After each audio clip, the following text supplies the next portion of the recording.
ಓಂ ಶ್ರೀ ಜನಾರ್ದನಾಯ ನಮಃ. ಓಂ ಶ್ರೀ ಮಂಜುನಾಥಾಯ ನಮಃ. ಹೊಸ ಚಿಗುರು ಹಳೆ ಬೇರು ಕೋಣೆರಲು ಮನಸೊಬಗು ಹೊಸಯುಕ್ತಿ ಹಳ ತತ್ವದೊಡ ಮೂಢ ಧರ್ಮ ಋಷಿವಾಕ್ಯದೊಡನೆ ವಿಜ್ಞಾನ ಕಲೆ ಬೆಳೆಸೆ ಜಸವು ಜನ ಜೀವನಕ್ಕೆ ಮಂಕುತಿಮ್ಮ ಹೇಳಿದಂತೆ ಒಂದು ಜೀವನದಲ್ಲಿ ಕಲೆ, ವಿಜ್ಞಾನ, ಹೊಸ ಯುಕ್ತಿ, ಹಳೆ ತತ್ವಗಳಿದ್ರೆ ಆ ಬದುಕು ಸುಂದರಮಯವಾಗಿರುತ್ತೆ. ಇಂದು ನಾವು ಅಭಯ ಮಹಿಳಾ ವೃತ್ತ ಉಜಿರೆ ಇದರ ಉದ್ಘಾಟನಾ ಸಮಾರಂಭದಲ್ಲಿ ಪಾಲ್ಗೊಂಡಿದ್ದೇವೆ. ಈ ಕಾರ್ಯಕ್ರಮದ ಅಜೆಂಡಾವೇ ತಿಳಿಸುವಂತೆ ನೊಂದ ಮನೆಗಳಿಗೆ ಬೆಳಕು ಚೆಲ್ಲುವ ಭರವಸೆಯ ದೀಪಗಳು ಇದಾಗಿದೆ. ಇಂದು ಸಮಾಜದಲ್ಲಿ, ರಾಜಕೀಯದಲ್ಲಿ, ಆರ್ಥಿಕತೆಯಲ್ಲಿ ಸಬಲರಾಗುತ್ತಿರುವಂತಹ ಮಹಿಳೆಯರಿಗೆ ಈ ಕಾರ್ಯಕ್ರಮವು ಸ್ಫೂರ್ತಿದಾಯಕವೂ ಕೂಡ ಆಗಿದೆ. ಸಮಾಜಮುಖಿ ಕೆಲಸಗಳಲ್ಲಿ ಆಸಕ್ತಿ ಹೊಂದಿರುವ ಮಹಿಳೆಯರಾದ ಒಗ್ಗೂಡಿಸಿ ಸಂಘಟಿಸುವುದು, ತೀರಾ ಬಡ ಕುಟುಂಬದ ಅನಾರೋಗ್ಯ ಪೀಡಿತ ಮಹಿಳೆಯರಿಗೆ ಹಾಗೂ ಹೆಣ್ಣು ಮಕ್ಕಳಿಗೆ ತಮ್ಮಿಂದ ಆದಷ್ಟು ಸಹಾಯ ಹಸ್ತ ಚಾಚುವುದು, ಬಡ ಹೆಣ್ಣು ಮಕ್ಕಳಿಗೆ ವಿದ್ಯಾಭ್ಯಾಸಕ್ಕಾಗಿ ಪ್ರೋತ್ಸಾಹ ಮತ್ತು ಧನ ಸಹಾಯ ಮಾಡುವುದು, ಹೀಗೆ ಹಲವು ಧ್ಯೇಯೋದ್ದೇಶಗಳನ್ನು ಇಟ್ಟುಕೊಂಡು ಈ ಕಾರ್ಯಕ್ರಮವನ್ನು ಇಂದು ಉದ್ಘಾಟನೆ ಮಾಡಲಾಗ್ತಾ ಇದೆ.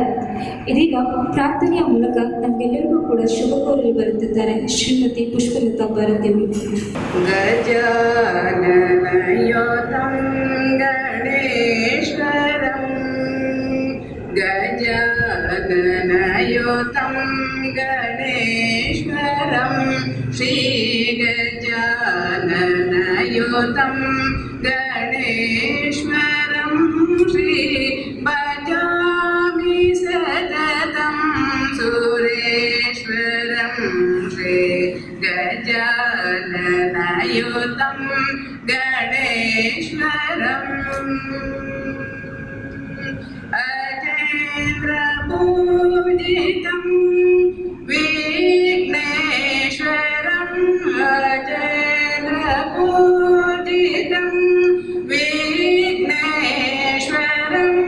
ಗಣಾಧಿವಂದಿತ ಪದ ಪದ್ಮಕರಂ ಗಣಾಧಿವಂದಿತ ಪದ ಪದ್ಮಕರಂ ಕುಂಜರ ಭಂಜನ ಚತುರತರಕರಂ ಕುಂಜರ ಭಂಜನ ಚತುರತರಕರಂ ಗುರುಗುಹಾಗ್ರಜಂ ಪ್ರಣವಾಕಾರಂ ಗಜಾನನಯೋತಂ ಗಣೇಶ್ವರಂ ಶ್ರೀ ಭಜಾಮಿ ಸತತಂ ಸುರೇಶ್ವರಂ ಶ್ರೀ ಗಜಾನನಯೋತಂ ಗಣೇಶ್ವರಂ. ಪ್ರಾರ್ಥನೆ ಮೂಲಕ ನಮಗೆಲ್ಲರಿಗೂ ಕೂಡ ಶುಭ ಕೋರಿದ ಶ್ರೀಮತಿ ಪುಷ್ಪಲತಾ ಭಾರತಿಯವರಿಗೆ ಧನ್ಯವಾದಗಳು. ಇದೀಗ ಕಾರ್ಯಕ್ರಮಕ್ಕೆ ಆಗಮಿಸಿರುವಂತಹ ಎಲ್ಲರನ್ನ ಸ್ವಾಗತಿಸುವಂತಹ ಸಮಯ.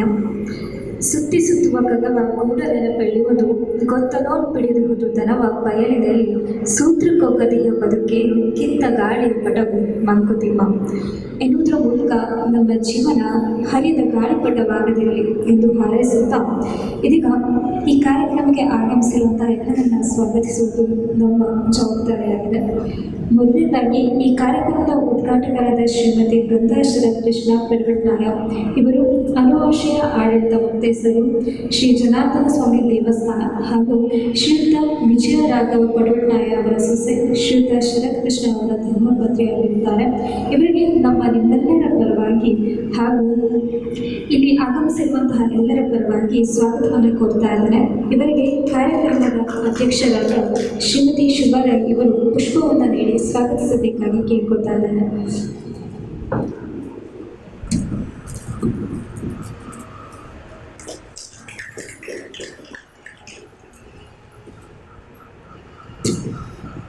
ಈ ಕಾರ್ಯಕ್ರಮದ ಗೌರವ ಅತಿಥಿಯಾದ ಶ್ರೀಮತಿ ಮನೋರಮಾ ಭಟ್ ಇವರು MSc MA LLB ಮಾಡಿದ್ದು 10 ವರ್ಷ ಅಡ್ವೊಕೇಟ್ ಆಗಿ ಸೇವೆಯನ್ನು ಸಲ್ಲಿಸಿದ್ದಾರೆ. ಶ್ರೀ ಕ್ಷೇತ್ರ ಧರ್ಮಸ್ಥಳದ ಗ್ರಾಮಾಭಿವೃದ್ಧಿ ಯೋಜನೆ ಮತ್ತು ಸಿರಿ ಗ್ರಾಮೋದ್ಯೋಗದಲ್ಲಿ ಕರ್ತವ್ಯ ನಿರ್ವಹಿಸುತ್ತಿರುತ್ತಾರೆ. ಆರ್ಥಿಕ ಮತ್ತು ಸಾಮಾಜಿಕ ಮಹಿಳಾ ಸಬಲೀಕರಣಕ್ಕೆ ಒತ್ತು ನೀಡುತ್ತಿದ್ದು ಹೆಚ್ಚಿನ ವಿದ್ಯಾಭ್ಯಾಸಕ್ಕಾಗಿ ಯುರೋಪಿಯನ್, ಕೆನಡಾ ಹೀಗೆ 10 ಹಲವು ದೇಶಗಳಲ್ಲಿ ಹೋಗಿರುತ್ತಾರೆ. ಪ್ರಸ್ತುತ ಜಪಾನಿನ ಸಮುದಾಯ ಆಧಾರಿತ ಸಂಸ್ಥೆಗೆ ಮಹಿಳಾ ಆರ್ಥಿಕ ಚಟುವಟಿಕೆ ಸಂಬಂಧಪಟ್ಟಂತೆ ಕಾರ್ಯವನ್ನು ನಿರ್ವಹಿಸ್ತಾ ಇದ್ದಾರೆ. ಇವರಿಗೂ ಕೂಡ ನಮ್ಮ ನಿಮ್ಮೆಲ್ಲರ ಪರವಾಗಿ ಕಾರ್ಯಕ್ರಮಕ್ಕೆ ಸ್ವಾಗತವನ್ನು ಕೋರ್ತಾ ಇದ್ದಾರೆ. ಇವರಿಗೆ ಶ್ರೀಮತಿ ರಜನಿಯವರು ಪುಷ್ಪವನ್ನು ನೀಡಿ ಈ ಕಾರ್ಯಕ್ರಮಕ್ಕೆ ಸ್ವಾಗತಿಸಬೇಕಾಗಿ ಕೇಳ್ಕೊತಾ ಇದ್ದಾರೆ.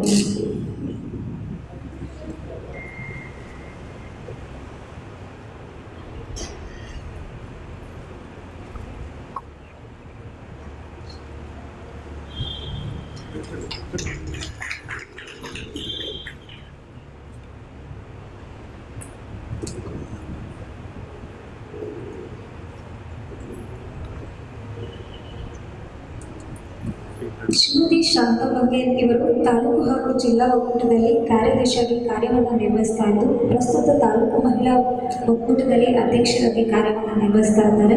ಇವರಿಗೆ ಕೂಡ ನಿಮ್ಮೆಲ್ಲರ ಪರವಾಗಿ ಕಾರ್ಯಕ್ರಮಕ್ಕೆ ಸ್ವಾಗತವನ್ನು ಕೋರ್ತಾ ಇದ್ದಾರೆ. ಇವರಿಗೆ ಶ್ರೀಮತಿ ಸುರೇಖೆ ಅವರು ಪುಷ್ಪವನ್ನು ನೀಡಿ ಸ್ವಾಗತಿಸಬೇಕಾಗಿ ಕೇಳ್ಕೊತಾ ಇದ್ದಾರೆ.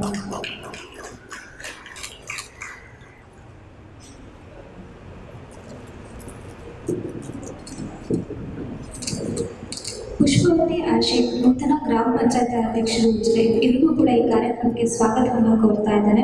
ಇವರಿಗೆ ಶ್ರೀಮತಿ ಗಾಯತ್ರಿಯವರು ಪುಷ್ಪವನ್ನು ನೀಡಿ ಸ್ವಾಗತಿಸಬೇಕಾಗಿ ಕೇಳ್ಕೊತಾ ಇದ್ದಾರೆ.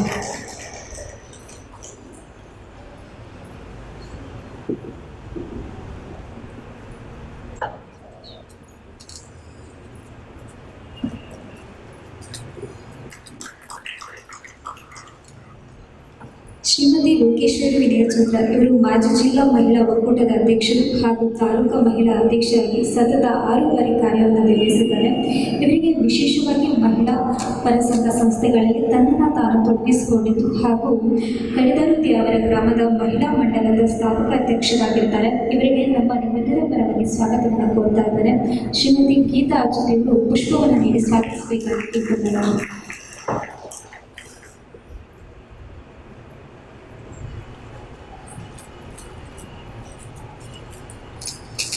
ಶ್ರೀಮತಿ ಶುಭಾಲಯ ಸಂಚಾಲಕರು ಅಭಯ ಮಹಿಳಾ ವೃಂದ ಉಜಿರೆ ಹಾಗೂ ಕಾರ್ಯಕ್ರಮದ ಅಧ್ಯಕ್ಷರು ಆದ ಇವರಿಗೆ ನಿಮ್ಮೆಲ್ಲರ ಪರವಾಗಿ ಸ್ವಾಗತವನ್ನು ಕೋರ್ತಾ ಇದ್ದಾರೆ.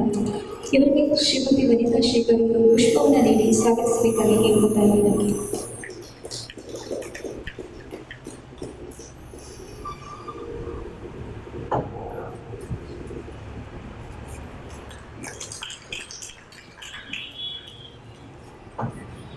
ಹಾಗೂ ಇನ್ನು ಈ ಕಾರ್ಯಕ್ರಮದಲ್ಲಿರುವಂತಹ ಎಲ್ಲ ಸದಸ್ಯ ಮಿತ್ರರಿಗೂ ಹಾಗೂ ಇಲ್ಲಿ ಇರುವಂತಹ ಎಲ್ಲರಿಗೂ ಕೂಡ ಈ ಕಾರ್ಯಕ್ರಮಕ್ಕೆ ಸ್ವಾಗತವನ್ನು ಕೋರ್ತಾ ಇದ್ದಾರೆ.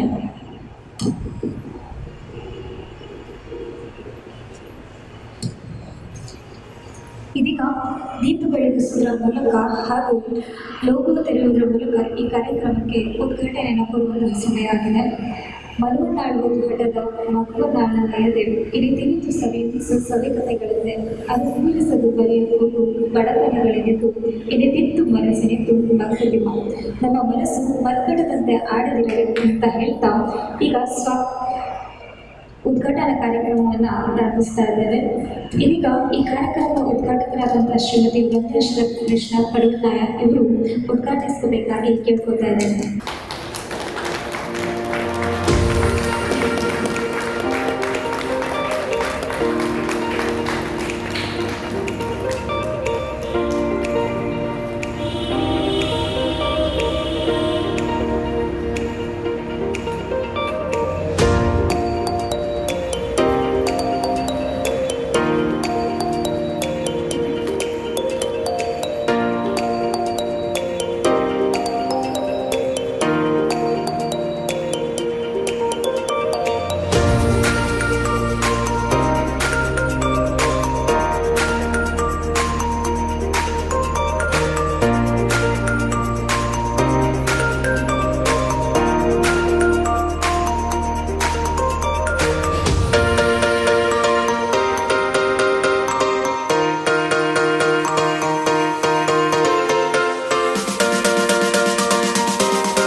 ಜನಾರ್ದನಾಯ ನಮಃ.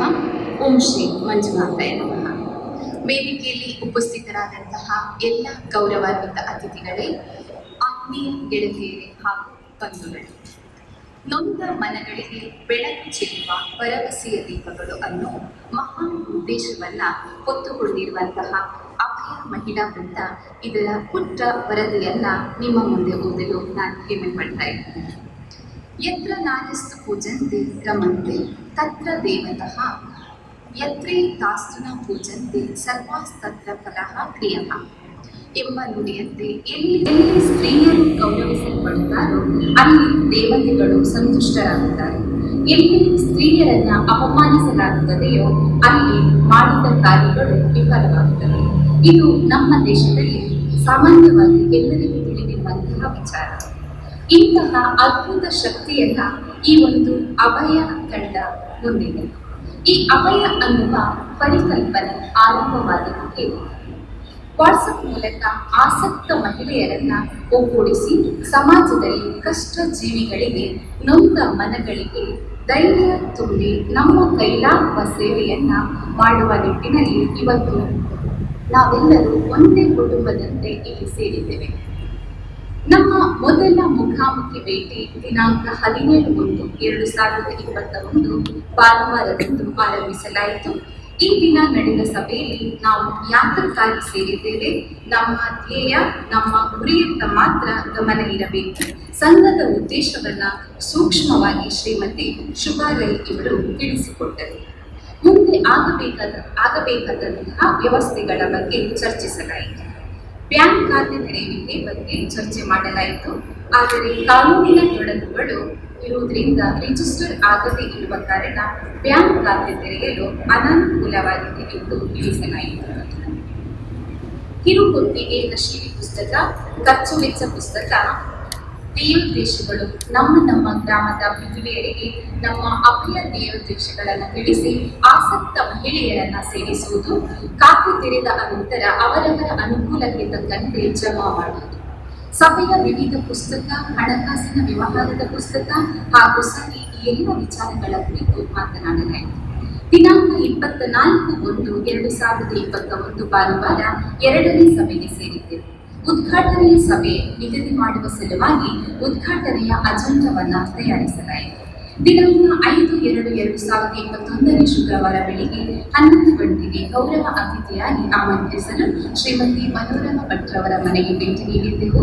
ನಮ್ಮ ಸಂಘವನ್ನು ಯಾವ ರೀತಿ ಅಭಿವೃದ್ಧಿ ಮಾಡಬಹುದು ಅನ್ನುವ ವಿಚಾರದ ಬಗ್ಗೆ ಉಪಯುಕ್ತ ಮಾಹಿತಿಯನ್ನ ನೀಡಿ ಆಮಂತ್ರಣಕ್ಕೆ ಸಂತೋಷದಿಂದ ಒಪ್ಪಿಕೊಂಡರು. ಇನ್ನು ಮುಖ್ಯ ಅತಿಥಿಗಳಾದ ಶ್ರೀಮತಿ ಶಾಂತಾ ಬಂಗೇರ, ಮೋಹನ್ ಕುಮಾರ್ ಲಕ್ಷ್ಮಿ ಗ್ರೂಪ್ಸ್, ಶರತ್ ಕೃಷ್ಣ ಪಡ್ಬೇಟ್ನಾಯ ಹಾಗೂ ಲೋಕೇಶ್ವರಿ ವಿನಯಚಂದ್ರರು ಸಂತೋಷದಿಂದ ಬರುವಿಕೆಗೆ ಒಪ್ಪಿಕೊಂಡರು. ನಮ್ಮ ಅಭಿಯಾನದ ಉದ್ಘಾಟನೆಯ ದಿನವೇ ಒಬ್ಬರಿಗೆ ಸಹಾಯ ಹಸ್ತ ನೀಡುವ ಸಲುವಾಗಿ ಅನಾರೋಗ್ಯಕ್ಕೀಡಾಗಿರುವ ತನ್ನ 2 ಕಿಡ್ನಿಗಳ ವೈಫಲ್ಯದಿಂದ ಬಳಲುತ್ತಿದ್ದ ಮುಂಡಾಜಿ ಗ್ರಾಮದ ಗೀತಾ ದಾಮೋದರ್ ಅವರ ಮನೆಗೆ ಭೇಟಿ ನೀಡಿ ಅವರ ಪತಿಯೊಂದಿಗೆ ಅನಾರೋಗ್ಯದ ಕುರಿತಾಗಿ ಮಾಹಿತಿಯನ್ನ ಕಲೆ ಹಾಕಲಾಯಿತು. ದಿನಾಂಕ 7/2/2021 ಭಾನುವಾರ 9:30ಕ್ಕೆ ಸರಿಯಾಗಿ ಶ್ರೀ ಕ್ಷೇತ್ರ ಧರ್ಮಸ್ಥಳದ ಶ್ರೀಮತಿ ಹೇಮಾವತಿ ಅಮ್ಮ ಹಾಗೂ ಪೂಜ್ಯ ಕಾವಂತರರನ್ನ ಭೇಟಿ ಮಾಡಿ ಆಶೀರ್ವಾದವನ್ನ ಪಡೆದರು. ಅಮ್ಮನವರು ನಾನಾ ರೀತಿಯಲ್ಲಿ ಮಾರ್ಗದರ್ಶನ, ಸಲಹೆ ಸೂಚನೆಗಳನ್ನ ನೀಡಿದರು. ಅಭಯದ ಪರಿಕಲ್ಪನೆ ಚೆನ್ನಾಗಿದೆ, ಮುಂದುವರಿಸಿ ಎಂದು ಹಾರೈಕೆಯ ಮಾತುಗಳನ್ನಾಡಿದರು. ಹಾಗೆಯೇ ಪೂಜ್ಯ ಕಾವಂತರರು ನಾವುಗಳು ಇಳಿದಂತಹ ಕಾರ್ಯದ ಬಗ್ಗೆ ಮೆಚ್ಚುಗೆ ವ್ಯಕ್ತಪಡಿಸಿ ಉತ್ತಮ ಕೆಲಸಗಳನ್ನು ಮತ್ತೊಮ್ಮೆ ಹೇಮಾವತಿ ಅಮ್ಮನವರನ್ನ ಭೇಟಿ ಮಾಡಿ ಎಂಬುದನ್ನು ಹೇಳಿ ಆಶೀರ್ವದಿಸಿದರು. ಗೌರವಾನ್ವಿತ ಅತಿಥಿಗಳೇ, ತಮ್ಮಲ್ಲಿ ಮತ್ತೊಮ್ಮೆ ನಮ್ಮ ಗೆಳತಿಯರೆಲ್ಲರೂ ಪರಿಶುದ್ಧವಾದ ಮನಸ್ಸಿನಿಂದ, ನಿಸ್ವಾರ್ಥ ಮನೋಭಾವನೆಯಿಂದ ನೊಂದ ಮನಗಳಿಗೆ ಬೆಳಕು ಚೆಲ್ಲುವ ಅಳಿದ ಸೇವೆಯನ್ನು ಮಾಡಲು ಮುಂದುವರಿಯುತ್ತಿದ್ದೇವೆ. ತಮ್ಮೆಲ್ಲರ ಆಶೀರ್ವಾದ ಪ್ರೋತ್ಸಾಹ ನಮ್ಮ ಮೇಲಿರಲಿ ಅಂತ ಹೇಳುತ್ತಾ, ನಾನು ಕೂಡ ಈ ಅಭಯ ತಂಡದ ಸದಸ್ಯೆ ಅಂತ ಹೆಮ್ಮೆಯಿಂದ ಹೇಳಿಕೊಳ್ಳುವ ಭಾಗ್ಯ ನನ್ನದಾಗಿದೆ. ಇಲ್ಲಿಗೆ ನನ್ನೆರಡು ಮಾತುಗಳನ್ನು ಮುಗಿಸ್ತೇನೆ. ಅವಕಾಶಕ್ಕಾಗಿ ಧನ್ಯವಾದಗಳು. ವರದಿ ವಾಚನವನ್ನು ಮಾಡೋದ್ರ ಮೂಲಕ ಮೂಲಭೂತವಾದಂತಹ ಮಾಹಿತಿ ನೀಡಿದಂತಹ ಗೀತಾ ಅಚ್ಯುತಾಚಾರ್ಯ ಅವರಿಗೆ ಧನ್ಯವಾದಗಳು. ಇದೀಗ ಕಾರ್ಯಕ್ರಮದ ಉದ್ಘಾಟಕರಾದ ಶ್ರೀಮತಿ ಬೃಂದಾ ಕೃಷ್ಣ ಪಡ್ವಡ್ನಾಯವರು ನಮ್ಮೆಲ್ಲರನ್ನು ಉದ್ದೇಶಿಸಿ ಉದ್ಘಾಟನಾ ಭಾಷಣವನ್ನು ಮಾಡಬೇಕಾಗಿ ಕೇಳ್ಕೊತೀವಿ. ಶ್ರೀ ಜನಾರ್ದನಾಯ ನಮಃ. ಅಭಯ ಮಹಿಳಾ ವೃಂದ ಉಜಿರೆ ಇದರ ಉದ್ಘಾಟನಾ ಸಮಾರಂಭದ ಅಧ್ಯಕ್ಷರಾದ ಶ್ರೀಮತಿ ಶುಭಾಲಯ ಅವರೇ ಹಾಗೂ ಶ್ರೀಮತಿ ಮನೋರಮಾ ಭಟ್ ವೇದಿಕೆಯಲ್ಲಿರುವ ಇದಕ್ಕೆ ಮುಂಭಾಗದಲ್ಲಿರುವ ಎಲ್ಲ ಗಣ್ಯರೇ, ಇಂದು ಅತ್ಯಂತ ಸಂತೋಷದ ವಿಚಾರ. ಯಾಕಂತ ಹೇಳಿದ್ರೆ, ಕೇವಲ ಮಹಿಳೆಯರಿಂದಲೇ ನಡೆಸಲ್ಪಡುವಂತಹ ಸಮಾಜ ಸೇವಾ ಸಂಸ್ಥೆ ಇವತ್ತು ಉದ್ಘಾಟನೆಗೊಂಡಿದೆ. ಇಂದು ಮಹಿಳೆಯರು ಕೇವಲ ದೊಡ್ಡ ಕೃತ್ಯಗಳಿಗೆ ಮಾತ್ರ ಸೀಮಿತಗೊಳ್ಳದೆ ಸಮಾಜದಲ್ಲಿ, ಅದರಲ್ಲಿಯೂ ಮಹಿಳೆಯರ ಸಮಸ್ಯೆಗಳಿಗೆ ಸ್ಪಂದಿಸುವ ಸಮಾಜಮುಖಿ ಕೆಲಸಗಳಿಗೆ ಮುಂದಾಗುತ್ತಿರುವುದು ನಾನು ಒಬ್ಬ ಮಹಿಳೆಯಾಗಿ ಅತ್ಯಂತ ಹೆಮ್ಮೆ ಪಡುವ ವಿಚಾರ. ಇವತ್ತು ನಮಗೆಲ್ಲ ಗೊತ್ತಿರುವ ಹಾಗೆ ಮಹಿಳೆಯರ ಮೇಲೆ, ಅಶಕ್ತರ ಮೇಲೆ ದೌರ್ಜನ್ಯಗಳು, ಪಕ್ಷಪಾತಗಳು ದಿನೇ ದಿನೇ ಹೆಚ್ಚುತ್ತಾ ಹೋಗುತ್ತಿರುವುದು ನಮಗೆಲ್ಲ ತಿಳಿದಿರುವ ವಿಚಾರ. ಆದರೆ ನೊಂದವರಿಗೆ ದನಿಯಾಗಿ ಇಂತಹ ಸಂಸ್ಥೆಗಳು ಮುಂದೆ ಬಂದು ಅವರಿಗೆ ಅಭಯವನ್ನು ನೀಡುವ ಪುಣ್ಯ ಕಾರ್ಯವನ್ನು ಮಾಡುವ ಸಂಕಲ್ಪವನ್ನು ನೀವೆಲ್ಲರೂ ಕೈಗೊಂಡಿದ್ದೀರಿ. ಅತ್ಯಂತ ಸೂಕ್ತವಾದ ನಿಮ್ಮ ಸಂಸ್ಥೆಗೆ ಅಭಯ ಎನ್ನುವ ನಾಮಕರಣ ಮಾಡುತ್ತೀರಿ. ಕೊಟ್ಟದ್ದು ತನಗೆ ಬಚ್ಚಿಟ್ಟದ್ದು ಪರರಿಗೆ ಎನ್ನುವ ಧ್ಯೇಯದೊಂದಿಗೆ ಸಮಾಜದ ನೊಂದವರ ಕಣ್ಣೀರೊಳಿಸುವ ಕಾರ್ಯವನ್ನು ಮಾಡುವಂತಹ ಶಕ್ತಿಯನ್ನು, ಸಾಮರ್ಥ್ಯವನ್ನು ಜನಾರ್ದನ ದೇವರು ಅನುಗ್ರಹಿಸಲಿ ಎಂದು ಹಾರೈಸಲು ಇವತ್ತು ಈ ಒಂದು ವಿಶಿಷ್ಟವಾದ ಸಮಾರಂಭದಲ್ಲಿ ಭಾಗವಹಿಸಲು ಅವಕಾಶ ಮಾಡಿಕೊಟ್ಟ ಅಭಯ ಸಂಸ್ಥೆಯ ಎಲ್ಲ ಸಹೋದರಿಯರಿಗೆ ನನ್ನ ವಂದನೆಗಳು. ನಮ್ಮೆಲ್ಲನ್ನೆಲ್ಲ ಉದ್ದೇಶಿಸಿ ಉದ್ಘಾಟನಾ ಭಾಷಣ ಮಾಡಿದಂತಹ ಶ್ರೀಮತಿ ವೃಂದಾ ಶರತ್ ಕೃಷ್ಣ ಪರ್ವಟ್ನಾಯ್ ಅವರಿಗೆ ಧನ್ಯವಾದಗಳು. ಧಾರಣೆಯ ನಡಿಗೆಯಲ್ಲಿ ಮೇರುವಿನ ಗುರಿ ಇರಲಿ, ಮೇರುವನ್ನು ಮರೆತಂತ ನಾರಕಕ್ಕೆ ದಾರಿ, ದೂರವಾದರೇನು ಕಾಲು ಕುಂತಿರಲೇನು, ಊರ ನೆಲಕ್ಕೆ ಬಲವೋ ಮಂಕುತಿಮ್ಮ. ಗುರಿಯ ಕಡೆಗೆ ನಮ್ಮ ನಡಿಗೆ ನಿರಂತರವಾಗಲಿ ಅಂತ ಹೇಳ್ತಾ ಇದೀಗ ದಿಕ್ಸೂಚಿ ಭಾಷಣವನ್ನು ಮಾಡಬೇಕಾಗಿ ಗೌರವ ಅತಿಥಿಯಾದ ಶ್ರೀಮತಿ ಮನೋರಮ ಭಟ್ ಇವರಲ್ಲಿ ಕೇಳ್ಕೊತಾ ಇದ್ದೇನೆ. ಓಂ ಶ್ರೀ ಜನಾರ್ದನಾಯ ನಮಃ. ಓಂ ಶ್ರೀ ಮಂಜುನಾಥಾಯ ನಮಃ. ಅಭಯ ಮಹಿಳಾ ವೃಂದ ಉಜಿರೆ ಈ ಕಾರ್ಯಕ್ರಮದ ಉದ್ಘಾಟನಾ ಸಮಾರಂಭದಲ್ಲಿ ಉಪಸ್ಥಿತರಿರುವ ಉಜಿರೆ ಗ್ರಾಮದ ಪ್ರಥಮ ಪ್ರಜೆಯಾದ ಆತ್ಮೀಯರಾದ ಪುಷ್ಪಾ ಶೆಟ್ಟಿಯವರೇ, ಶ್ರೀಮತಿ ಶುಭಾರವರೇ, ಈ ಮಹಿಳಾ ವೃಂದವನ್ನು ಉದ್ಘಾಟನೆ ಮಾಡಿದ ಶ್ರೀಮತಿ ಪಡ್ವಟ್ನಾಯರವರೇ, ವೃಂದಾ ಪಡ್ವಟ್ನಾಯರವರೇ, ಶಾಂತಾ ಬಂಗೇರವರೇ, ಆತ್ಮೀಯರಾದ ಲೋಕೇಶ್ವರಿ ವಿನಯಚಂದ್ರ ಅವರೇ, ವೇದಿಕೆಯಲ್ಲಿ ಉಪಸ್ಥಿತರಿರುವ ಎಲ್ಲ ಗಣ್ಯರೇ, ಸಹೋದರಿಯರೇ, ಈ ಒಂದು ವರ್ಷ ನಾವು ಕೋವಿಡ್ನಿಂದ ಬೇರೆ ಬೇರೆ ಸಮಸ್ಯೆಗಳನ್ನು, ಅಂದರೆ ಈ ಕೋವಿಡ್ನ ಬಿಸಿ ತಟ್ಟದ ಮನೆ ಇಲ್ಲ, ಒಂದಲ್ಲ ಒಂದು ರೀತಿಯಲ್ಲಿ ಎಲ್ಲರಿಗೂ ಕೂಡ ಪ್ರತ್ಯಕ್ಷವಾಗಿ ಹಾಗೂ ಪರೋಕ್ಷವಾಗಿ ಇದರ ಬಿಸಿ ತಟ್ಟಿದೆ. ಕೆಲವೊಂದು ಪಾಸಿಟಿವ್ ಆಗಿ ಧನಾತ್ಮಕವಾದಂತಹ ಅಂಶಗಳು ಕೂಡ ಇದರಲ್ಲಿ ಆಗಿವೆ. ಕೌಟುಂಬಿಕವಾಗಿ ಸದಸ್ಯರು ಹತ್ತಿರ ಬಂದದ್ದು, ಹೊಸ ಹೊಸ ಆವಿಷ್ಕಾರಗಳು ಆದದ್ದು, ಇವೆಲ್ಲವೂ ಕೂಡ ಧನಾತ್ಮಕ ಬದಲಾವಣೆ ಅಂತ ಹೇಳಿ ನಾವು ಹೇಳ್ಬೋದು. ಆರೋಗ್ಯವನ್ನು ನಾವು ಟೇಕನ್ ಫಾರ್ ಗ್ರಾಂಟೆಡ್, ಹೇಗಿದ್ರೂ ನಡೀತದೆ ಅಂತ ಹೇಳಿ ಇದ್ದವರೆಲ್ಲರೂ ಕೂಡ ಆರೋಗ್ಯದ ಬಗ್ಗೆ ಮತ್ತು ನಮ್ಮ ಇಮ್ಯುನಿಟಿಯನ್ನು ಹೆಚ್ಚಿಸಿಕೊಳ್ಳೋದ್ರ ಬಗ್ಗೆ, ನಡೆಯದೇ ಇದ್ದವರು ಎದ್ದು ನಡೆದ್ರು, ಎಕ್ಸಸೈಸ್ ಮಾಡದಿದ್ದವರು ಕೂಡ ಎಕ್ಸಸೈಸ್ ಮಾಡಿದರು. ಈ ಎಲ್ಲ ವಿಷಯಗಳ ನಡುವಿನಲ್ಲಿ ಶುಭಾರವರು ಫೋನ್ ಮಾಡಿ ನಮ್ಮದೊಂದು ಆಯಿತು, ಕೋವಿಡ್ ಸಂದರ್ಭದಲ್ಲಿ ನಾವೊಂದು ವಾಟ್ಸಪ್ ಗ್ರೂಪ್ ಮಾಡಿಕೊಂಡೆವು ಅಂತ ಹೇಳಿದ್ರು.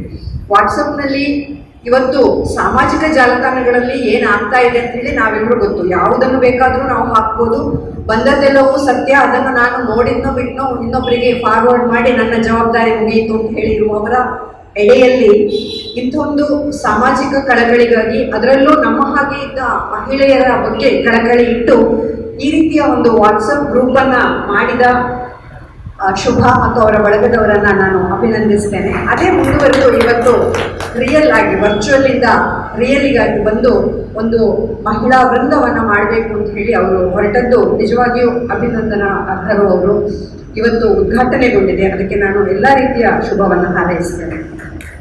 ಇವರ ಒಟ್ಟು ಧ್ಯೇಯವನ್ನು ನೋಡಿದಾಗ ಶಿಕ್ಷಣ ಮತ್ತು ಆರೋಗ್ಯ ಈ ಎರಡೂ ವಿಷಯಗಳ ಬಗ್ಗೆ ಹೆಚ್ಚು ಒತ್ತು ಕೊಟ್ಟು, ಮಹಿಳೆಯರ ಶಿಕ್ಷಣ ಮತ್ತು ಆರೋಗ್ಯಕ್ಕೆ ಒತ್ತು ಕೊಟ್ಟು ಕೆಲಸ ಮಾಡಬೇಕು ಅಂತ ಹೇಳಿ ಅವರು ಉದ್ದೇಶವನ್ನು ಇಟ್ಕೊಂಡಿದ್ದಾರೆ. ಇವತ್ತು ದಕ್ಷಿಣ ಕನ್ನಡದಂತಹ ಜಿಲ್ಲೆಯಲ್ಲಿ 100% ಸಾಕ್ಷರತೆಯನ್ನು ಹೊಂದಿರುವಂತಹ ಜಿಲ್ಲೆ ಇದೆ. ಇಲ್ಲಿ ನಾವು ಶಿಕ್ಷಣದ ಬಗ್ಗೆ ಏನು ಕೆಲಸ ಮಾಡ್ಬೋದು ಅಂತ ಹೇಳಿ ಕೆಲವರಿಗೆ ಅನ್ನಿಸ್ಬೋದು.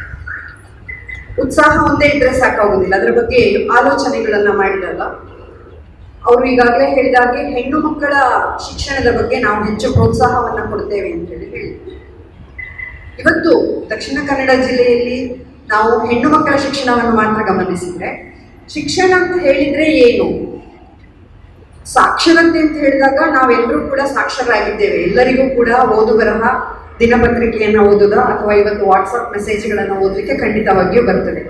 ಅದರಿಂದ ಹೊರತಾಗಿ ನಾವು ಏನು ಶಿಕ್ಷಣವನ್ನು ಪಡೆದಿದ್ದೇವೆ? ಇವತ್ತು ನಮ್ಮಲ್ಲಿ ಅಂದರೆ ಅವರ ಉದ್ದೇಶ ಬಡ ಹೆಣ್ಣು ಮಕ್ಕಳಿಗೆ ಸಹಾಯ ಮಾಡೋದು ಅಂತ ಹೇಳಿಬಿಟ್ರೆ, ಇವತ್ತಿನ ಸರ್ಕಾರಿ ಶಾಲೆಗಳಲ್ಲಿ ಓದ್ತಾ ಇರುವ ಮಕ್ಕಳು ಯಾರು, ಅವರಿಗೆ ಯಾವ ರೀತಿಯ ಆಲೋಚನೆಗಳು ಇದ್ದಾವೆ, ಆ ಶಾಲೆಯಲ್ಲಿ ಓದಿದವರು ಇವತ್ತು ಮುಂದುವರಿದು ಆ ಯುವತಿಯರು ಎಲ್ಲಿ ತಲುಪಿದ್ದಾರೆ ಅಂತ ಹೇಳೋದ್ರ ಬಗ್ಗೆ ನಾವು ವಿಶ್ಲೇಷಣೆ ಮಾಡಿದಾಗ ದಕ್ಷಿಣ ಕನ್ನಡ ಜಿಲ್ಲೆಯ ಯುವತಿಯರ ಅಥವಾ ಹೆಣ್ಣು ಮಕ್ಕಳ ಮುಂದುವರಿದ ಮಹಿಳೆಯರ ಸ್ಥಿತಿ ಉಳಿದವರಿಗಿಂತ ಏನೂ ಭಿನ್ನವಾಗಿಲ್ಲ. ಹೆಚ್ಚಿನ ಬಡ ಮನೆಯ ಹೆಣ್ಣು ಮಕ್ಕಳು ಶಾಲೆಗೆ ಸೇರಿಸ್ತಾರೆ, ಹೈಸ್ಕೂಲ್ ಆಗ್ತದೆ, ಹೈಸ್ಕೂಲ್ ಆದದ್ದಕ್ಕಾಗಿ PUC ಆಗ್ತದೆ, PUC ಆದದಕ್ಕೆ ಡಿಗ್ರಿ ಆಗ್ತದೆ, ಡಿಗ್ರಿ ಆದ್ಮೇಲೆ ಏನು ಅಂತ ಗೊತ್ತಿಲ್ಲ. ಅದರಲ್ಲಿ ಹೆಚ್ಚಿನವರು ಸೆಕೆಂಡ್ PUC ಆದಮೇಲೆ ನನ್ನ ಓದ್ನ ಯಾವ ಅಂತ ಹೇಳಿ ಏನಾದರೂ ಒಂದು ಕೆಲಸ ಕೊಡಿ ಅಂತ ಹೇಳಿ ಆಫೀಸ್ಗಳಿಗೆ ಹೋಗ್ತಾರೆ, ಉಜಿರೆಯಲ್ಲಿ ಸಣ್ಣ ಪುಟ್ಟ ಅಂಗಡಿಗಳಿಗೆ ಹೋಗ್ತಾರೆ, ಅಥವಾ ಇಂಥ ಸಣ್ಣ ಸಣ್ಣ ಕೆಲಸಗಳನ್ನು ಮಾಡಲಿಕ್ಕೆ ಅವರು ಇಷ್ಟಪಡ್ತಾರೆ, ಅಥವಾ ಅದಕ್ಕಿಂತ ಭಿನ್ನವಾಗಿ ಅವರಿಗೆ ಆಲೋಚನೆ ಮಾಡೋದು ಗೊತ್ತಿರೋದಿಲ್ಲ. ದಕ್ಷಿಣ ಕನ್ನಡ ಜಿಲ್ಲೆ ಬುದ್ಧಿವಂತರ ಜಿಲ್ಲೆ ಅಂತ ಹೇಳಿ ಆದರೆ ನಮ್ಮ ಊರಿನಲ್ಲಿರುವ ಅಥವಾ ಬೆಳ್ತಂಗಡಿ ತಾಲೂಕಿನಲ್ಲಿರುವ ದಕ್ಷಿಣ ಕನ್ನಡ ಜಿಲ್ಲೆಯಲ್ಲಿರುವ ಹೆಣ್ಣು ಮಕ್ಕಳು ಉಳಿದವರಿಗಿಂತ ಕಡಿಮೆ ಬುದ್ಧಿವಂತರೇ? ಖಂಡಿತ ಅಲ್ಲ. ಆದರೆ ಅವರಿಗೆ ಯಾವ ಹಂತದಲ್ಲಿಯೂ ಕೂಡ ಅದಕ್ಕೆ ಬೇಕಾದಂತಹ ಮಾರ್ಗದರ್ಶನ, ಯಾವ ರೀತಿ ಓದಬೇಕು, ಓದು ಯಾಕೆ ಮುಖ್ಯ, ಪಠ್ಯೇತರ ಚಟುವಟಿಕೆಗಳಲ್ಲಿ ನಾವು ಯಾವ ರೀತಿ ತಮ್ಮನ್ನು ತಾವು ತೊಡಗಿಸಿಕೊಳ್ಬೇಕು, ಯಾವ ನಂತರ ತನ್ನ ಅಭಿರುಚಿಯ ಕ್ಷೇತ್ರಗಳು ಯಾವುದು, ಇದನ್ನೆಲ್ಲ ಕಂಡುಕೊಳ್ಳಲಿಕ್ಕೆ ಯಾವುದೇ ರೀತಿಯಾದಂತಹ ಮಾರ್ಗದರ್ಶನ ನಮ್ಮ ಸಾಂಪ್ರದಾಯಿಕ ಶಿಕ್ಷಣ ವ್ಯವಸ್ಥೆಯಲ್ಲಿ ಅಥವಾ ಶಾಲೆಯಲ್ಲಿ ಸಿಗೋದಿಲ್ಲ. ಹಾಗಾಗಿ ಮಹಿಳಾ ವೃಂದದವರು ನಾವು ಶಿಕ್ಷಣಕ್ಕೆ ಒತ್ತು ಕೊಡ್ತೇವೆ ಅಂತ ಹೇಳಿದಾಗ ಫೀಸ್ ಕಟ್ಟುವ ಕೆಲಸ ಇಲ್ಲ. ಇವತ್ತು ಸರ್ಕಾರದಿಂದ ಹೆಣ್ಣು ಮಕ್ಕಳಿಗೆ ಪ್ರೈಮರಿ ಶಾಲೆಯಿಂದ ಹಿಡಿದು ಉನ್ನತ ಶಿಕ್ಷಣದವರೆಗೆ ಎಲ್ಲ ರೀತಿಯಲ್ಲಿಯೂ ಕೂಡ ಪುಕ್ಕಟೆಯಾಗಿ ಅಥವಾ ಫ್ರೀ ಆದ ಎಜುಕೇಷನ್ ಇದೆ.